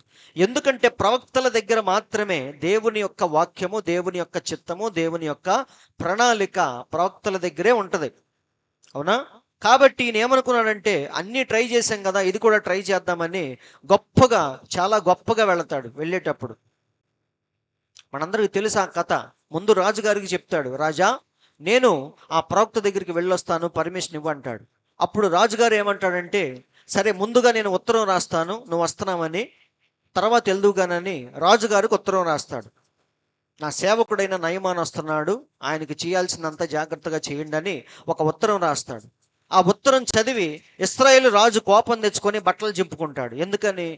నా మీద యుద్ధం ఎలా చేయాలా అని చూస్తున్నాడు, ఈ వంకతో నా మీద యుద్ధం పెట్టుకోవటానికి ప్రయత్నిస్తున్నాడని ఇశ్రాయేలు రాజు కోపం తెచ్చుకుంటాడు. ఆ విషయం ఎలీషాకు తెలిసి ఏమంటాడంటే, ఎందుకు నువ్వు అనవసరంగా బట్టలు చింపుకుంటావు, ఆ వచ్చేవాడు ఎవడో రాని చూసుకుందాం అంటాడు. అంటే ప్రవక్తలు చూడండి ఎంత ధైర్యముగా ఉంటారు. ఎవరు వచ్చినా సరే సమాధానము చెప్పగల సత్తా ఎవరికి ఉంటుంది? ప్రవక్తలకే ఉంటుంది. రాజుగారి దగ్గర సైన్యం ఉండొచ్చు, కానీ ప్రవక్తల దగ్గర ఏముంటుంది? వాక్యం అనేది ఉంటుంది. అవునా? వాక్యానికి ఉన్న శక్తి ఏంటి? ఎండిన ఎముకలను ఒకసారి ఏం చేసింది? గొప్ప సైన్యముగా మార్చిందా, మార్చలేదా? చనిపోయి 4 రోజుల తర్వాత లాజర్ని ఏం చేసింది? ఆ వాక్యం బయటికి తీసుకొచ్చింది. కాబట్టి ప్రవక్తల దగ్గర వాక్యం అనేది ఉంటుంది. కాబట్టి వారు ఎవరికి ఎక్కడ భయపడరు. కానీ రాజు మాత్రం కంగారు పడుతున్నాడు. ఈ వంకతో నా మీద యుద్ధం చేయటానికి సిరియా రాజు ప్రయత్నిస్తున్నాడు అని కంగారు పడితే ఎలీషా అంటాడు, నువ్వేమి కంగారు పడద్దు, వచ్చేవాళ్ళు ఎవరో రాని చూసుకుందాం అంటాడు. ఇశ్రాయేలు వారిలో ప్రవక్త ఉన్నాడని వాళ్ళు కూడా తెలుసుకోవాలి, రాని అంటాడు. అప్పుడు నయమాను అందరినీ తీసుకొని వెళ్తాడు, గుర్రాలు, రథాలు, సైన్యాలు. ఒకసారి చూద్దాం 2వ రాజులు 5:9 నుంచి. నయమాను గుర్రములతోనూ రథముతోనూ వచ్చి ఎలీషా ఇంటి ద్వారము ముందర నిలిచి ఉండగా. ఎలా వచ్చాడు? ఇప్పుడు మన ఇంటికి ఒక ఎమ్మెల్యే రావాలి, ఎలా వస్తాడు? స్కూటర్ మీద వచ్చేస్తాడా? రాడండి. ఇంటి పక్కన ఉన్నా సరే పెద్ద పెద్ద కార్లు వేసుకొని ఆయన ముందు ఒక 10 మంది, చుట్టూ ఒక 10 మంది, పోలీస్ సెక్యూరిటీ, వీళ్ళందరిని వేసుకొని వస్తాడు. అవునా కాదా? సేమ్ అలాగే ఈయన కూడా గుర్రాలతో, రథాలతో, బహుమతులతో వచ్చాడు. ఆయన వచ్చి ఎక్కడి నుంచున్నాడు? ఎప్పుడైతే ద్వారము దగ్గర నిలుచున్నాడో, ఇప్పుడు ఎలీషా ఏం చేయాలి? వచ్చినవాడు గొప్పవాడు కాబట్టి, పాస్టర్లు అయినా సరే, ఎవరైనా సరే, ఎవరన్నా మినిస్టర్ వస్తే మనం ఏం చేస్తాం చెప్పండి? గొప్ప ఆయన వచ్చాడు కాబట్టి గబగబగబగా పరిగెత్తుకెళ్ళి మనమే ఎదురు ఆయనకి గౌరవ మర్యాదలన్నీ మనం చేస్తాం. కానీ ఇక్కడ మీరు చూస్తే ఎలీషా ఏం చేశాడో చూద్దాం. ఎలీషా, నీవు యొర్దాను నదికి పోయి 7 మార్లు స్నానము చెయ్యుము, నీ ఒళ్ళు మరలా బాగై నీవు శుద్ధుడు వగుదు అని అతనితో చెప్పుటకు ఒక దూతను పంపెను. ఏం చేశాడు ఆయన? చూడండి, ప్రవక్త ఆయనకి చేసిన మర్యాద ఎలా ఉందో చూడండి. దేశానికి గొప్పోడు అయి ఉండొచ్చు, కానీ దేవుని దృష్టిలో మాత్రం అతను తక్కువ వాడే. అందరూ వింటున్నారా? అందుకే శతాధిపతి ఒకసారి యేసయ్య భూమి మీద ఉన్నప్పుడు వచ్చి ఏమంటాడంటే, ప్రభువా, నేను చాలా గొప్పవాడిని, అధికారము కింద ఉన్నవాడిని, నేను ఒకరిని రమ్మంటే వస్తాడు, ఒకరిని పొమ్మంటే పోతాడు, కానీ నువ్వు నా ఇంటిలోనికి రావటానికి మాత్రం నేను యోగ్యుణ్ణి కాదు అన్నాడు. చాలా చక్కని మాట. కానీ ఇక్కడ నయమాన్ ఏమనుకున్నాడు? నన్ను చూడంగానే ఎలీషా పరిగెత్తుకుంటా రావాలి అనుకున్నాడు. కానీ ఎలీషా ఏం చేశాడంటే, కనీసం ఆయన కూడా దగ్గరికి వెళ్లకుండా ఒక దూతను పంపించాడు, ఒక చిన్న పిల్లవాడిని పంపించాడు. ఏమని? నువ్వు అర్జెంటుగా యొర్దాను నదికి పోయి 7 సార్లు మునుగు, నీ కుష్ఠవ్యాధి పోయిద్ది అని చెప్పటానికి ఒక పిల్లవాడిని పంపించాడు. ఇది ఎలా ఉంటుంది మీరు ఆలోచించండి. ఆయన ఒక గొప్ప హోదా కలిగిన వ్యక్తి, సిరియా దేశానికే సైన్యాధిపతి. అవునా? అలాంటి ఆయన సైన్యముతో, రథాలతో, గుర్రాలతో, బహుమతులతో వస్తే చిన్న పిల్లవాడు వచ్చి ఏమంటున్నాడు? నిన్ను వెళ్ళి యోర్దాను నదిలో 7 సార్లు మునగమన్నాడు, పో అన్నాడు. ఇదేనా ఆయనకి చేసే మర్యాద? ఆయన అనుకుంటున్నాడు, ఇదేనా నాకు ఇచ్చే మర్యాద అనుకుంటున్నాడు. వెంటనే ఆయనకు కోపం వచ్చిందా, రాలేదా? దేవుని మార్గములు ఎప్పుడైనా సరే కోపంగా, వెర్రితనంగా, చాలా విరుద్ధంగా మనకు అనిపిస్తూ ఉంటాయి. వింటున్నారండి? ఇక్కడ దేవుడు ఏర్పరిచిన మార్గం నయమానికి ఎలా అనిపించింది? చాలా చిరాకు వచ్చింది ఆయనకి. అప్పుడు ఏమన్నాడో చూద్దాం. చూడండి. అందుకు నయమాను కోపము తెచ్చుకొని తిరిగిపోయి ఇట్లా నేను ఏమంటున్నాడు? ఈ మాటలు చదవండి. అతడు నా యొద్దకు వచ్చి నిలిచి తన దేవుడైన యెహోవా నామమును బట్టి తన చెయ్యి రోగముగా ఉన్న స్థలము మీద ఆడించి కుష్ఠరోగమును మాన్పునని నేను అనుకొంటిని. అది వచ్చిన సమస్య. మనుషులు ఎలా అనుకుంటారు, కానీ దేవుడు అలా చేయడు. దేవుడు అలా చేసుకుంటూ వెళతాడు. దాన్ని నువ్వు యాక్సెప్ట్ చేయాలి. కానీ మనుషులేంటి, వాడు అనుకున్న విధానంలో దేవుడు చేయాలని వాడు ఆశిస్తూ ఉంటాడు. అవునా? పైనుంచి ఏదో వచ్చిద్దని. వింటున్నారని? దేవుడు అంటే అలా ఊహించుకుంటాడు. కానీ దేవుడు మాత్రం సామాన్యతలో తన పనులన్నీ చేసుకుంటూ వెళతాడు. కాబట్టి ఇక్కడ నయమాన్ ఎందుకు హట్టయ్యాడంటే, నేను ఈ రకంగా వస్తే కనీసం ఆయన నా ముఖం కూడా చూడలేదు, నా దగ్గరికి కూడా రాలేదు, అవునా, నూనె రాసి ప్రార్థన చేయలేదు, అసలు ఏమీ చేయలేదు. ఒక దూతను పంపించి ఏమంటున్నాడు? పోయి పోయి పోయి యోర్దాను నదిలో మునగమంటున్నాడు. ఈ పని నేను మా దేశంలో చేయలేనా? మా ఊళ్ళో చేయలేనా? తొట్టులో మునిగి లేవటమేగా, నేను చేయలేనా అనుకున్నాడు. చూడండి ఇక్కడ ఏమంటున్నాడు? దమస్కు నదులైన అబానా, ఫర్పరు ఇశ్రాయేలు దేశములోని నదులన్నిటికంటే శ్రేష్టమైనవి కావా? ఇక్కడ మునిగి లేవటానికి ఎంత దూరం నుంచి రావాలనే? మా దేశంలో చేయలేనా? మా దేశంలో గొప్ప గొప్ప నదులు లేవా? అబానా, ఫర్పరు అని గొప్ప గొప్ప నదులు ఉన్నాయి. అక్కడే మునిగి లెగుస్తానుగా. ఎంత దూరం వచ్చి యోర్దాను నదిలోనే మునగాల్సిన అవసరత నాకేముంది అని అనుకొని వాటిలో స్నానము చేసి శుద్ధి నొందలేనా అనుకొని రౌద్రుడై తిరిగి వెళ్ళిపోయాను. చూడండి, దేవుని మార్గములు మనకి మింగుడు పడవు. మన కోపం వచ్చేసిద్ది, మనం సహించలేం, అవి వెర్రితనంగా అనిపిస్తాయి. వింటున్నారండి? కానీ వాటిని యాక్సెప్ట్ చేసినప్పుడు ఆ కార్యం ఏంటో నువ్వు చూస్తావు. అది నువ్వు ఒప్పుకోకపోతే ఇక నీ జీవితం ఎప్పటికీ అంతే. ఇప్పుడు ఈయన ఏం చేశాడంటే రౌద్రుడై తిరిగి వెళ్ళిపోయాడు. వెళ్ళిపోగానే ఏం జరిగిందంటే పక్కనున్న ఆయన చెప్తాడు, రాజా, లోకములో అన్నీ నువ్వు ట్రై చేసావు కదా, ఇది ఒక్కటే ఎందుకు ట్రై చేయకూడదు అని అడుగుతాడు. అప్పుడు ఆయన మనసు ఎందుకో మారిద్ది. నిజమే, అన్నీ చేశాను కదా, ఈ ఒక్కటి చేద్దామని చెప్పేసి వచ్చి ఏం చేశాడు? ఆయన దేవుని యొక్క మార్గాన్ని యాక్సెప్ట్ చేశాడు. అది ఇక్కడ మనం తెలుసుకోవాల్సింది. ముందు ఏం చేశాడు? దేవుడు ఏర్పరిచిన మార్గం నాకు వద్దన్నాడు. ఈ మునగటం ఏదో నేను అక్కడే మునుగుతాను కదా, ఇక్కడ దాకా రావటం ఎందుకు? ఆయన ఏదో స్పెషల్గా వచ్చి రాస్తాడని నేను అనుకుంటే నూనె రాయకుండా, ప్రార్థన చేయకుండా సింపుల్గా వెళ్ళిపోయి మునగమంటున్నాడు. అది నేను అక్కడైనా చేయొచ్చు కదా అనుకున్నాడు ఆయన. కానీ పక్కనున్న వ్యక్తి చెప్పాడు, ఏమని? రాజా, నువ్వు చేసిన అనేకమైన గొప్ప గొప్ప కార్యాల కంటే ఇది చాలా చిన్నదే కదా, చేస్తే అయిపోయేది కదా అని ఎప్పుడైతే పక్కన ఆయన చెప్పాడో అప్పుడు ట్రై చేద్దామని వచ్చి మునిగాడు. మునిగి లేవగానే ఏమైంది? పసిపిల్ల లాంటి దేహాన్ని ఆయన పొందుకున్నాడు. అవునా? సో దేవుని యొక్క మార్గం యాక్సెప్ట్ చేయటానికి చాలా కష్టంగా ఉంటుంది. కానీ చేసిన తర్వాత అందులో ఉన్న గొప్పతనం ఏంటో అప్పుడు తెలిసిద్ది మనకి. ఇక్కడ చూడండి ఏమైందో. అతడు పోయి దైవజనుడు చెప్పినట్టు యోర్దాను నదిలో 7 మార్లు మునగగా అతని దేహము పసిపిల్ల దేహము వలెనై అతడి శుద్ధుడాయను. మొత్తానికి ఎన్నో సంవత్సరాల నుంచి ఎంతోమంది చెయ్యలేని పని ఎలీషా ఒక్క మాటతో చేశాడు. అవునా? కాబట్టి సహోదరులారా, ఇది దేవుడు ఏర్పరిచిన మార్గము. కానీ యాక్సెప్ట్ చేయటానికి నయమాను అంగీకరించలేదు. ఆయన వల్ల కాలేదు, వెర్రితనంగా అనిపించింది. కానీ ఎప్పుడైతే ట్రై చేశాడో దానిలో ఉన్న ఫలితం ఏంటో అప్పుడు చూశాడు. ఇప్పుడు ఆయనకి ఎలీషా మీద ఎక్కడలేని గౌరవం అనేది వచ్చింది. ముందు ఏమనుకున్నాడు?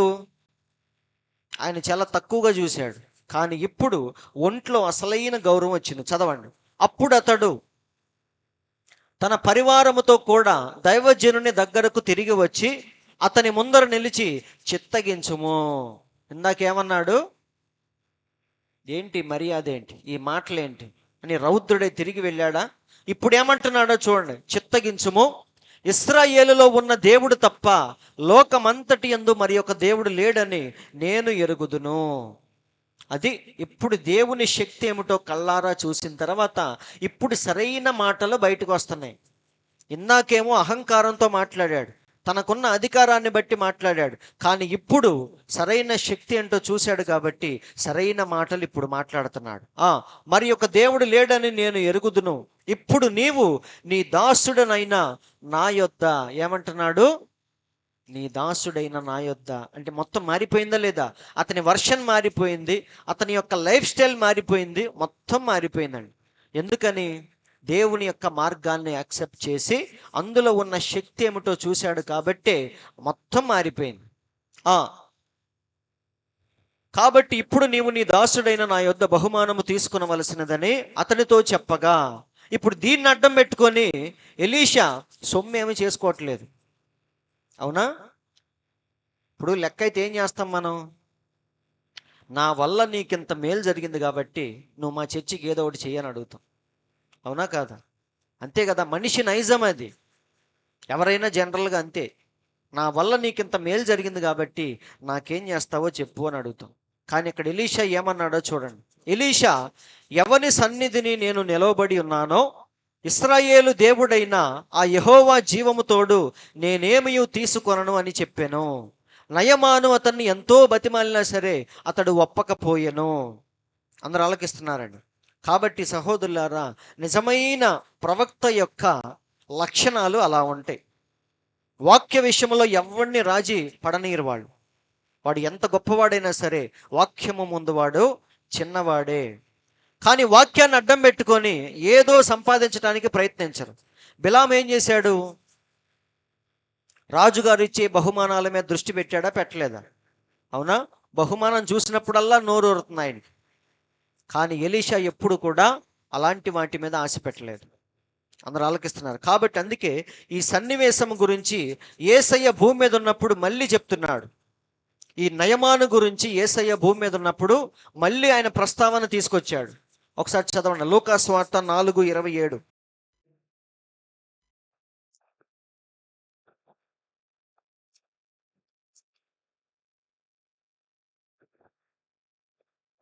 లూకా సువార్త 4:27. మరియు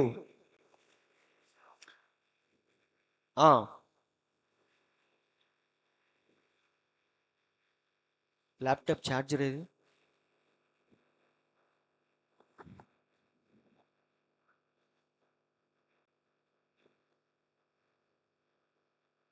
ఛార్జర్, ల్యాప్టాప్ ఛార్జర్.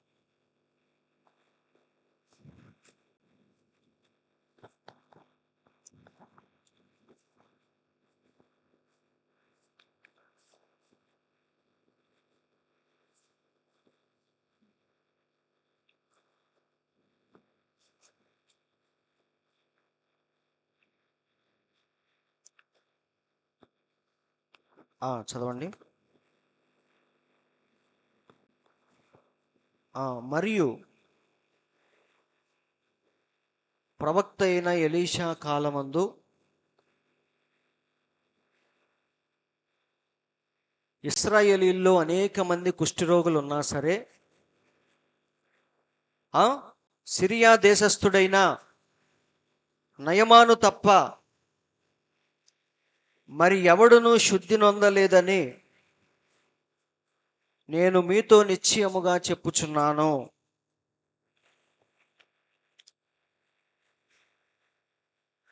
సో దేవుడు చెప్తున్నాడు, ప్రవక్త అయిన ఎలీషా కాలమందు ఇశ్రాయేలీల్లో చాలామంది కుష్ఠరోగులు ఉన్నారు, కానీ నయమాను మాత్రమే శుద్ధి పొందాడు. ఎందుకంటే ఆ మార్గాన్ని నయమాను మాత్రమే అంగీకరించాడు, ఆ మార్గములో వెళ్ళాడు. అందుకే దేవుని యొక్క కార్యాన్ని చూడగలిగాడు.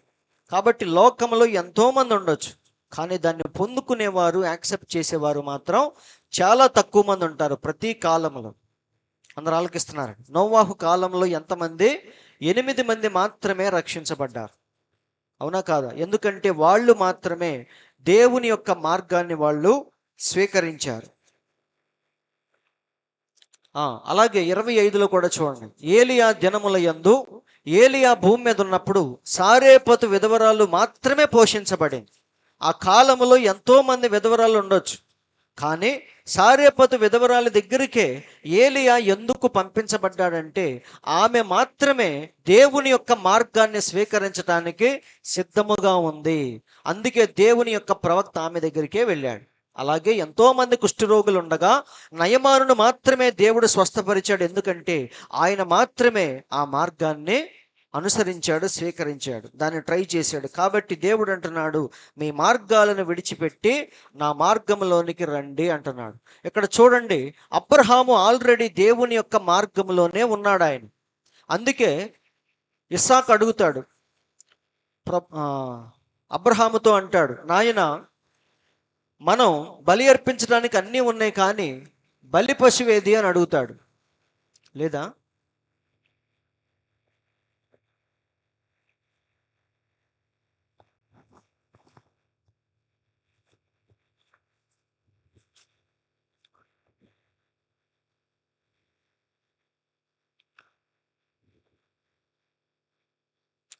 ఛార్జింగ్ పెట్టకపోతే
అందరు ఇక్కడే ఉన్నారు కదా.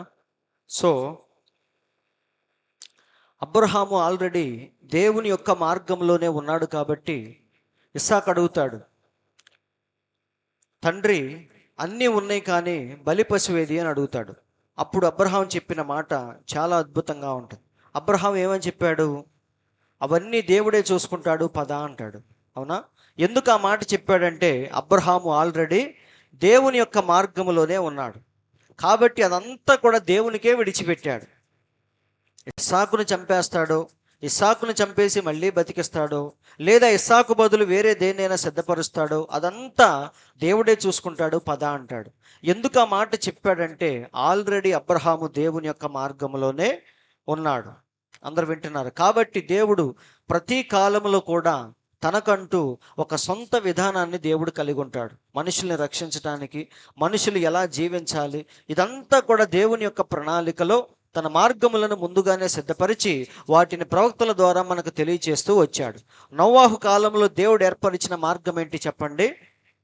ఈ ఓడ మాత్రమే ఎవరినైనా సరే రక్షించగలదు. నీ నీతి, నీ భక్తి కాదండి, ఆ ఓడ మాత్రమే నిన్ను జలప్రలయం నుండి రక్షించగలదు. అది దేవుడు ఏర్పాటు చేసిన మార్గము. ఆ మార్గాన్ని ఎంతమంది స్వీకరించారు? 8 మంది. అందుకే దేవుడు 8 మందిని మాత్రమే రక్షించాడు, మిగతా అందరూ కూడా చనిపోయారు. ఎందుకంటే దేవుని యొక్క మార్గాన్ని ఎవరైతే యాక్సెప్ట్ చేయలేదో వాళ్ళందరూ చనిపోయారు. ఎవరైతే ఆ మార్గంలోనికి వచ్చారో వాళ్ళందరూ బతికిపోయారు. అవునా? అలాగే ఇక్కడ చూడండి, ఈరోజు మరి ఈ ఆధునికమైన ఈ అంత్యకాలంలో జీవిస్తున్న మనకి ఎన్నో మార్గాలు, అవునా? యూట్యూబ్ ఓపెన్ చేస్తే ఎన్నో కొన్ని వేల మార్గాలు మనకు కనిపిస్తూ ఉంటాయి. అయితే వీటిల్లో ఏది నిజము, ఏది అబద్ధమని మనం ఏం చేయాలి? ఒక చిన్న ప్రశ్న వేసుకోవాలి. వింటున్నారండి? ఎందుకంటే అన్నీ నిజాలు అవ్వవు. అవునా?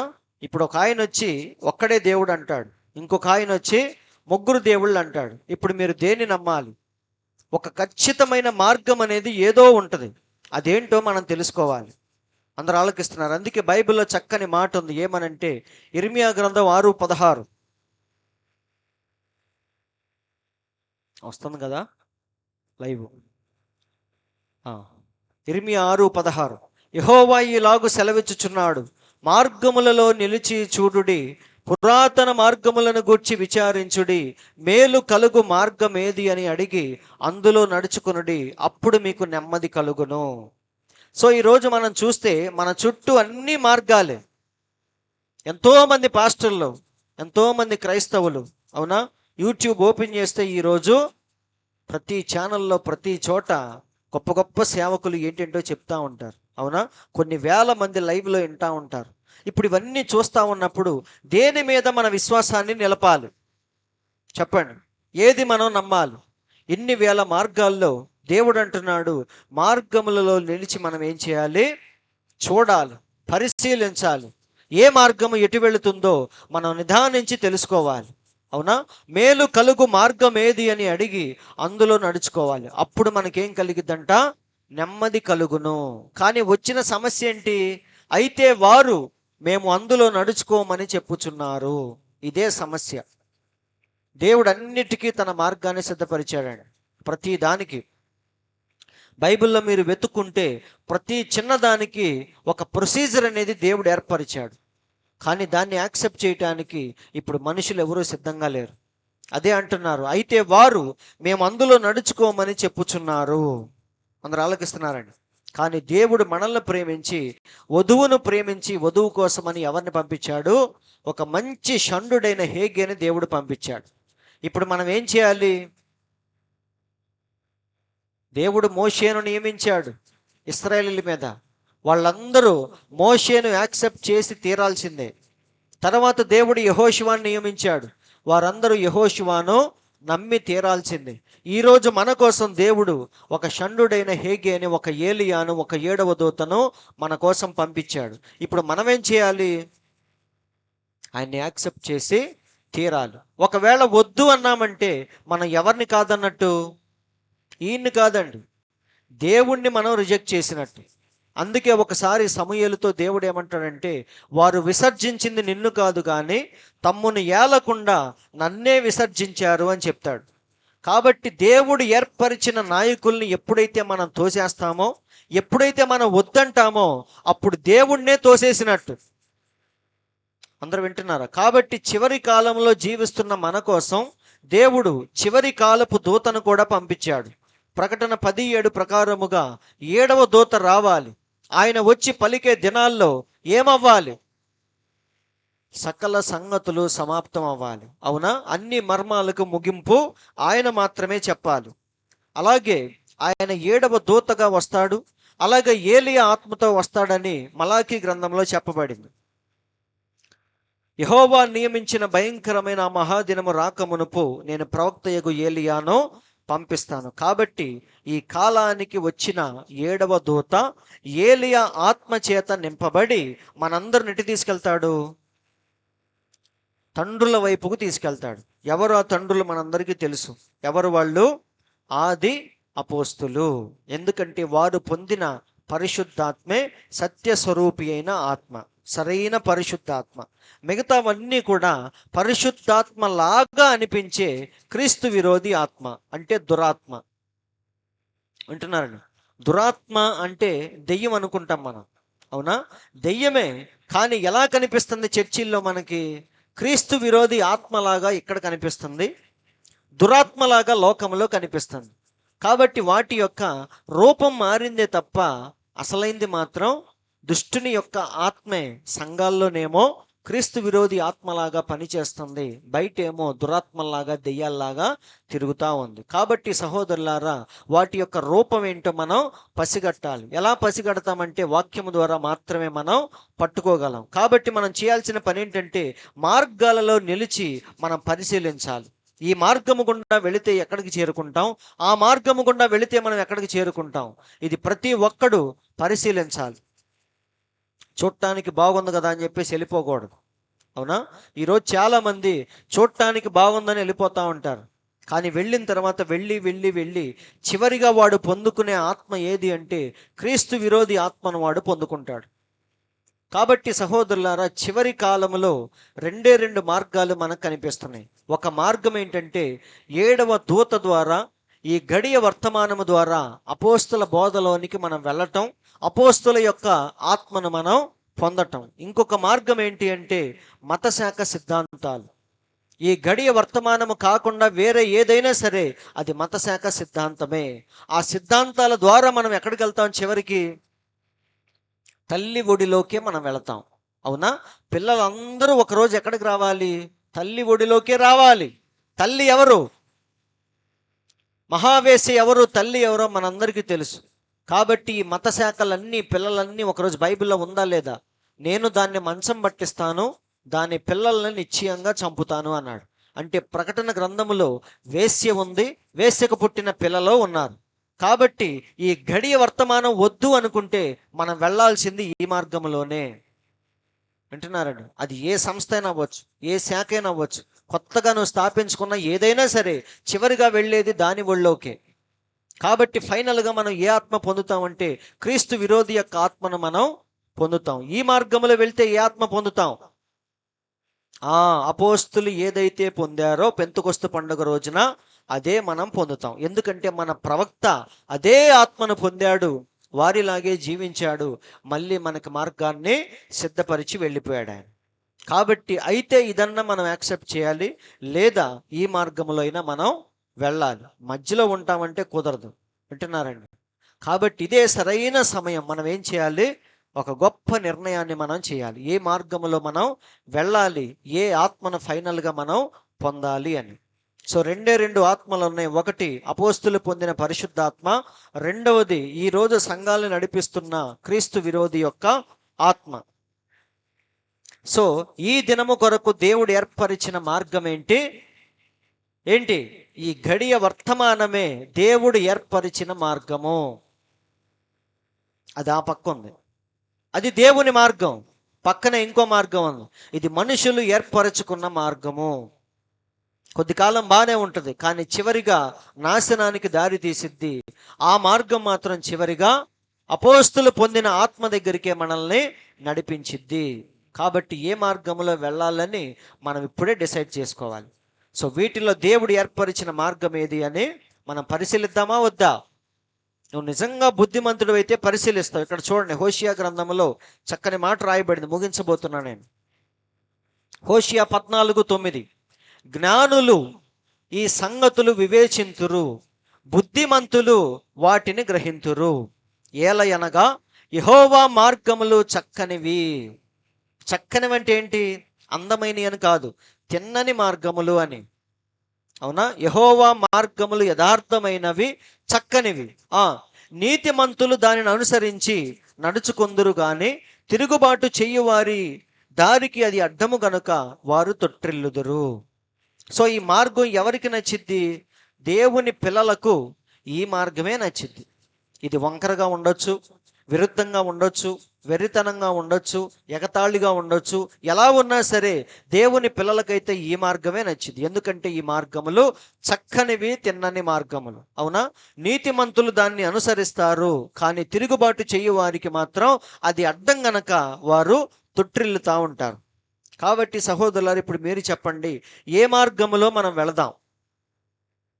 ఇక్కడ క్లియర్గా ఉంది, యెహోవా మార్గములు అంటే దేవుని మార్గములు, పక్కనే మనిషి ఏర్పరచుకున్న మార్గములు. ఏ మార్గం మనకు కావాలి? మనకు తెలియకుండానే మానవుడు ఏర్పరిచిన మార్గములో వెళతా ఉంటాం. మీరు పెళ్ళిళ్ళప్పుడు, ఫంక్షన్లప్పుడు, లేదా ఏదైనా గొప్ప ఈవెంట్ జరిగేటప్పుడు మీరు చూడొచ్చు, దేనికి ప్రాధాన్యత ఇస్తున్నారో, ఏ మార్గంలో వాళ్ళు వెళుతున్నారో మీకు అక్కడ తెలిసిద్ది. రక్షణ పొందే దగ్గర కానీ ఇలాంటి కొన్ని ప్రాముఖ్యమైన కార్యాలు మన జీవితంలో జరిగేటప్పుడు తెలిసిపోతూ ఉంటుంది, వాడు నిజంగా ఏ మార్గంలో వెళుతున్నాడా అని. కాబట్టి నిజంగా నీతిమంతులైతే దాన్ని అనుసరిస్తారు. అలాగే కీర్తనల గ్రంథంలో మరొక అద్భుతమైన మాట ఉంది, చదవండి. 119:2-3. కీర్తనల గ్రంథం 119:2-3. ఆయన శాసనములను గైకొనుచు పూర్ణ హృదయముతో ఆయనను వెదకువారు ధన్యులు. వారు ఆయన మార్గములలో నడుచుకొనుచు ఏ పాపమును చెయ్యరు. ఎంత అద్భుతమైన మాట చూడండి. వారు ఆయన మార్గములో నడుచుకొనుచు ఏ పాపం చెయ్యరంట. ఎందుకని చేయరు? ఎందుకంటే వారిని నీతిమంతులుగా తీర్చువాడు దేవుడే. బైబిల్లో ఉందా లేదా? రోమీలకు రాసిన పత్రికలో పౌలు చక్కగా చెప్తున్నాడు. ఏమనంటే, దేవుడే వారిని నీతిమంతులుగా తీరుస్తాడు. దేవుడు ఎవరిని ముందు నిర్ణయించెనో వారిని పిలిచెను, ఎవరిని పిలిచెనో వారిని నీతిమంతులుగా తీర్చెను, ఎవరిని నీతిమంతులుగా తీర్చెనో వారిని మహిమపరిచెను. ఇంకొక మాట ఉంటుంది అదే రోమా పత్రికలో. ఏమని? దేవుడు మన పక్షమున ఉండగా మనకు విరోధి ఎవడు? నీతిమంతులుగా తీర్చువాడు దేవుడే అని. సో ఇదంతా ఎప్పుడు జరిగిద్దంటే, నువ్వు ముందు ఆయన మార్గాన్ని యాక్సెప్ట్ చేసి ఆయన మార్గంలో ఎప్పుడైతే నువ్వు వెళతా ఉంటావో నీకు తెలియకుండానే నీతిమంతుడిగా మారిపోతూ ఉంటావు. ఒకరోజు ఫైనల్గా పరిశుద్ధుడిగా మారి దేవుని ముందు నిలబడతావు. అసలు ముందు దేవుని మార్గం మనకు వద్దు అంటే మాత్రం నువ్వు అలాగే పాపిగా జీవిస్తూ ఉంటావు. చర్చికి వెళ్ళొచ్చు, కానీ నీ బతుకు మాత్రం ఎన్నటికీ మారదు. దేవుని మార్గంలోనికి మనం వచ్చినప్పుడే క్రమక్రమంగా మన జీవితం ఏమైద్ది? మార్పు చెందుతూ ఉంటుంది. వింటున్నారండి? ఎందుకంటే దేవుడు ఇక్కడ మనల్ని గద్దిస్తూ ఉంటాడు, శిక్షిస్తూ ఉంటాడు, వాక్యముతో మనల్ని ఖండిస్తూ ఉంటాడు. వాక్యముతో ఉదక స్నానము చేత మనల్ని పవిత్రపరిచి ఒకరోజు పరిశుద్ధులుగా దేవుడు మనల్ని నిలబెడతాడు. అసలు వద్దు మేము ఈ మార్గంలో వెళ్తామంటే నువ్వు ప్రార్థన చేయొచ్చు, ఎగిరి గంతులేయచ్చు, భాషలో మాట్లాడవచ్చు, ఎన్నైనా చేయొచ్చు, కానీ ఒకరోజు ఎడమ వైపున నువ్వు నిలబడతావు. ఆ రోజు మనం ఉండి ఏమంటాం? ప్రభువా ప్రభువా నీ నామంలో మేము దెయ్యాలు వెళ్ళగొట్టాం, స్వస్థతలు చేశాం అన్నప్పుడు దేవుడు ఏమంటాడు? అక్రమము చేయువారలారా, అంటే అసలు నా మార్గములో రాని వారలారా, నేను మిమ్ముని ఎన్నడూ కూడా ఎరుగను. కాబట్టి సహోదరులారా, ఫైనల్గా జరిగేది అదే. అందుకని ఈ దినము కొరకు దేవుడు ఏర్పాటు చేసిన మార్గం ఏది అని మనం ఇప్పుడు తెలుసుకోవాలి. ఎందుకంటే ప్రతి దినానికి, ప్రతి రోజుకి, ప్రతి కాలానికి దేవుడు ఒక మార్గాన్ని సిద్ధపరిచాడు. నోవాహు కాలంలో ఆయన కట్టిన ఓడ దేవుడు ఏర్పరిచిన మార్గం, అవునా? ఇశ్రాయేలీల కాలంలో మోషే దేవుడు ఏర్పరిచిన మార్గం, అవునా కాదా? అలాగే సొదొమ గొమొర్రా నాశనం అయ్యేటప్పుడు దేవుడు ఏర్పరిచిన మార్గం ఏంటి? అందులో నుంచి మీరు బయటికి రండి అని దూతల ద్వారా చెప్పబడిన వర్తమానమే దేవుడు ఏర్పరిచిన మార్గం. దాన్ని ఎవరైతే యాక్సెప్ట్ చేశారో వాళ్ళు బయటపడ్డారు. ఎప్పుడైతే లోతుమ్మ వెనక్కి తిరిగి చూసిందో అప్పుడు వెంటనే ఉప్పు స్తంభంగా మారిపోయింది. కాబట్టి ఇలా మనం అనేకమైన ఉదాహరణలు చూసాం. జ్ఞానులు కూడా మధ్యలో ఏం చేశారు? దేవుని మార్గంలో వెళుతూ వెళుతూ వెళుతూ మధ్యలో ఇటు జంప్ చేశారు. జంప్ అయినప్పుడు ఏమైంది? జీవితమే గందరగోళంగా మారిపోయింది. మళ్ళీ తప్పు తెలుసుకుని దేవుని మార్గంలోనికి వచ్చేశారు. మళ్ళీ వారు నిత్యానంద భరితులై ఆ యొక్క ఇంటి దగ్గరికి చేర్చబడ్డారు. కాబట్టి సహోదరులారా, మనం వెళుతున్న మార్గం దేవుడు ఏర్పరిచిందా, మనుషులు ఏర్పరిచిందా అని 1కి 10 సార్లు ఏం చేయాలి? సరిచూసుకుంటూ ముందుకెళ్ళాలి. ఒక్కొక్క అడుగు వేసేటప్పుడు పరీక్షించుకోవాలి. ఒకవేళ తప్పిజారి మనుషుల మార్గంలోనికి మనం వెళ్ళామేమో అని డౌట్ వస్తే వెంటనే అక్కడ ఆగిపోవాలి. మన ప్రయాణాన్ని ఆపేయాలి. ఆపేసి ఏం చేయాలి? యోనాకు డౌట్ వచ్చింది. ఏమని? ఈ తుఫాన్ అంతా నా వల్లే, అవునా కాదా? ముందు నిద్రపోయాడు, తర్వాత డౌట్ వచ్చింది. అప్పుడు వెంటనే ఏమన్నాడంటే, మీరు బతికి బయటపడాలంటే నన్ను అర్జెంటుగా ఎత్తి సముద్రంలో పడేయండి. అప్పుడు వాళ్ళందరూ ఇసిరేయటానికి ఆలోచించారు. కానీ ధైర్యం చేసి ఎప్పుడైతే యోనాను ఎత్తి సముద్రంలో వేశారో నిజంగానే తుఫాన్ ఏమైపోయింది? ఆగిపోయింది. కాబట్టి తప్పుడు మార్గంలో వెళుతున్నామని తెలియంగానే మనం ఏం చేయాలి? బండి ఆపేయాలి.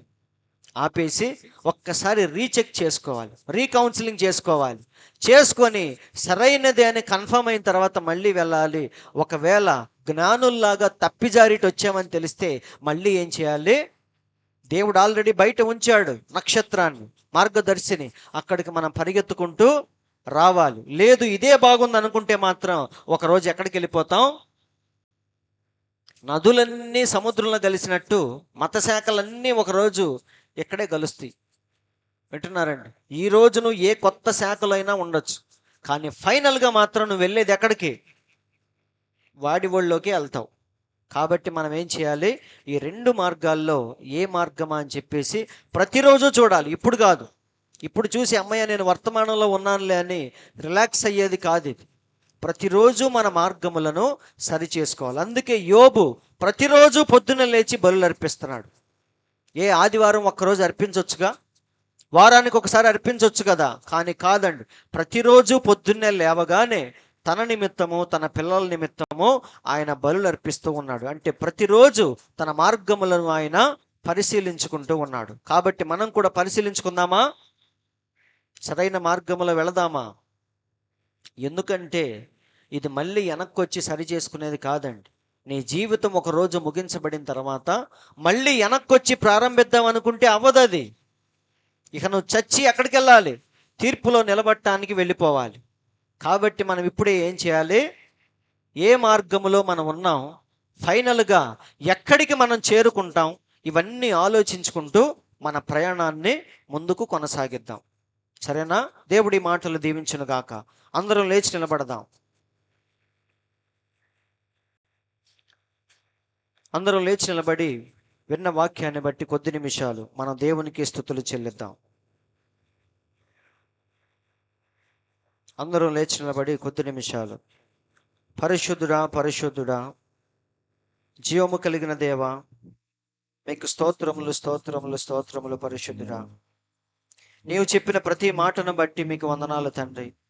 నిజమే ప్రభువా, ఈరోజు మనిషికి జ్ఞానం ఎక్కువైపోయి, తెలివితేటలు ఎక్కువైపోయి, ఎన్నో కొన్ని వేల మార్గాలను సిద్ధపరచుకొని ఆ మార్గాల్లో వెళుతూ ఇదే నిజమైన మార్గం అనే ఒక భ్రమలో బతికేస్తూ ఉన్నారు ప్రభువ.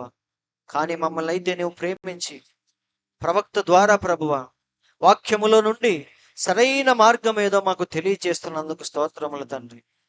ఆ మార్గాన్ని మేము తెలుసుకొని ఒకవేళ మా ప్రయాణం తప్పని తెలిస్తే వెంటనే మేము ప్రయాణాన్ని ఆపేసి మళ్ళీ తిరిగి మొదలుపెట్టే కృపను మాకు దయచేయండి తండ్రి. ఆ రోజు అపోల్లో కొరింథీలో ఉన్నప్పుడు వారు తీసుకున్న బాప్తీసం సరైనది కాదని తెలిసినప్పుడు పౌలు మళ్ళీ వారికి బాప్తీసం ఇచ్చాడు ప్రభువా. అంటే తిరిగి వారి యొక్క ప్రయాణం మళ్ళీ కొనసాగించారు, మళ్ళీ సరి చేసుకున్నారు. ఎప్పుడైతే నీ మార్గంలోనికి వచ్చారో అప్పుడు వెంటనే పరిశుద్ధాత్మను పొందారు ప్రభువా. అలాగే మేము కూడా తండ్రి, ఈరోజు మేము వెళుతున్న మార్గం, ఈరోజు మేము జీవించే జీవితం, ఈరోజు మేము చేస్తున్న కార్యాలు, మా యొక్క ఫలాలు, ఇవన్నీ కూడా సరైన మార్గంలో ఉన్నాయా లేవా, నీ చిత్తానుసారముగా మా జీవితం ఉందా లేదా అని ప్రతిరోజు పరిశీలించుకుంటూ ఒకవేళ ఆ విధముగా లేకపోతే వెంటనే సరి చేసుకునే కృపను మాకు దయచేయండి తండ్రి. వచ్చిన ప్రతి ఒక్కరిని మీరు దీవించండి ప్రభువా. ఈ వర్తమానం వచ్చింది కేవలం గొప్పలు చెప్పుకోవటానికి కాదు తండ్రి, వారికంటే మాకు మర్మాలు ఎక్కువ తెలుసని చెప్పుకోవటానికి కాదు ప్రభువా, వారికంటే మేము ఎక్కువ నీతిగా జీవించగలమని నిరూపించేదే ఈ వర్తమానము తండ్రి. కాబట్టి ఆ విధముగా మేము జీవిస్తూ నీ ఎదుట యోగ్యులుగా నిలబడే కృపను మాకు దయచేయమని నీ వాక్యము చెప్పినట్టుగా ప్రభువా, ఆయన మార్గములో నడుస్తూ ఏ పాపము చెయ్యరని కీర్తనల గ్రంథంలో చెప్పబడినట్టుగా మేము నీ మార్గంలో నడుస్తూ దినదినము ప్రభువా పరిశుద్ధులుగా పవిత్రులుగా మార్చబడుతూ ఫైనల్గా ఒకనాటికి తండ్రి నీ స్వారూప్యంలోనికి, నీ పోలికలోనికి పూర్తిగా మార్చబడే కృపను మాకు దయచేయమని ఈ మధ్యాహ్నపు దీవెనలతో ప్రతి ఒక్కరిని మీరు నింపమని మా ప్రభువైన యేసుక్రీస్తు అను ఎంతో శ్రేష్టమైన మీ నామములో ప్రార్థించి అడుగుచున్నాము తండ్రి. ఆమేన్. మన తండ్రి అయిన యేసుక్రీస్తు యొక్క దివ్యమైన కృపా సమాధానములు కూడిన మనందరికీ ఈ లోకంలోని పరిశుద్ధులందరికీ సదాకాలము తోడే నడిపించును గాక. ఆమేన్. దేవుడు మీ అందరిని దీవించును గాక.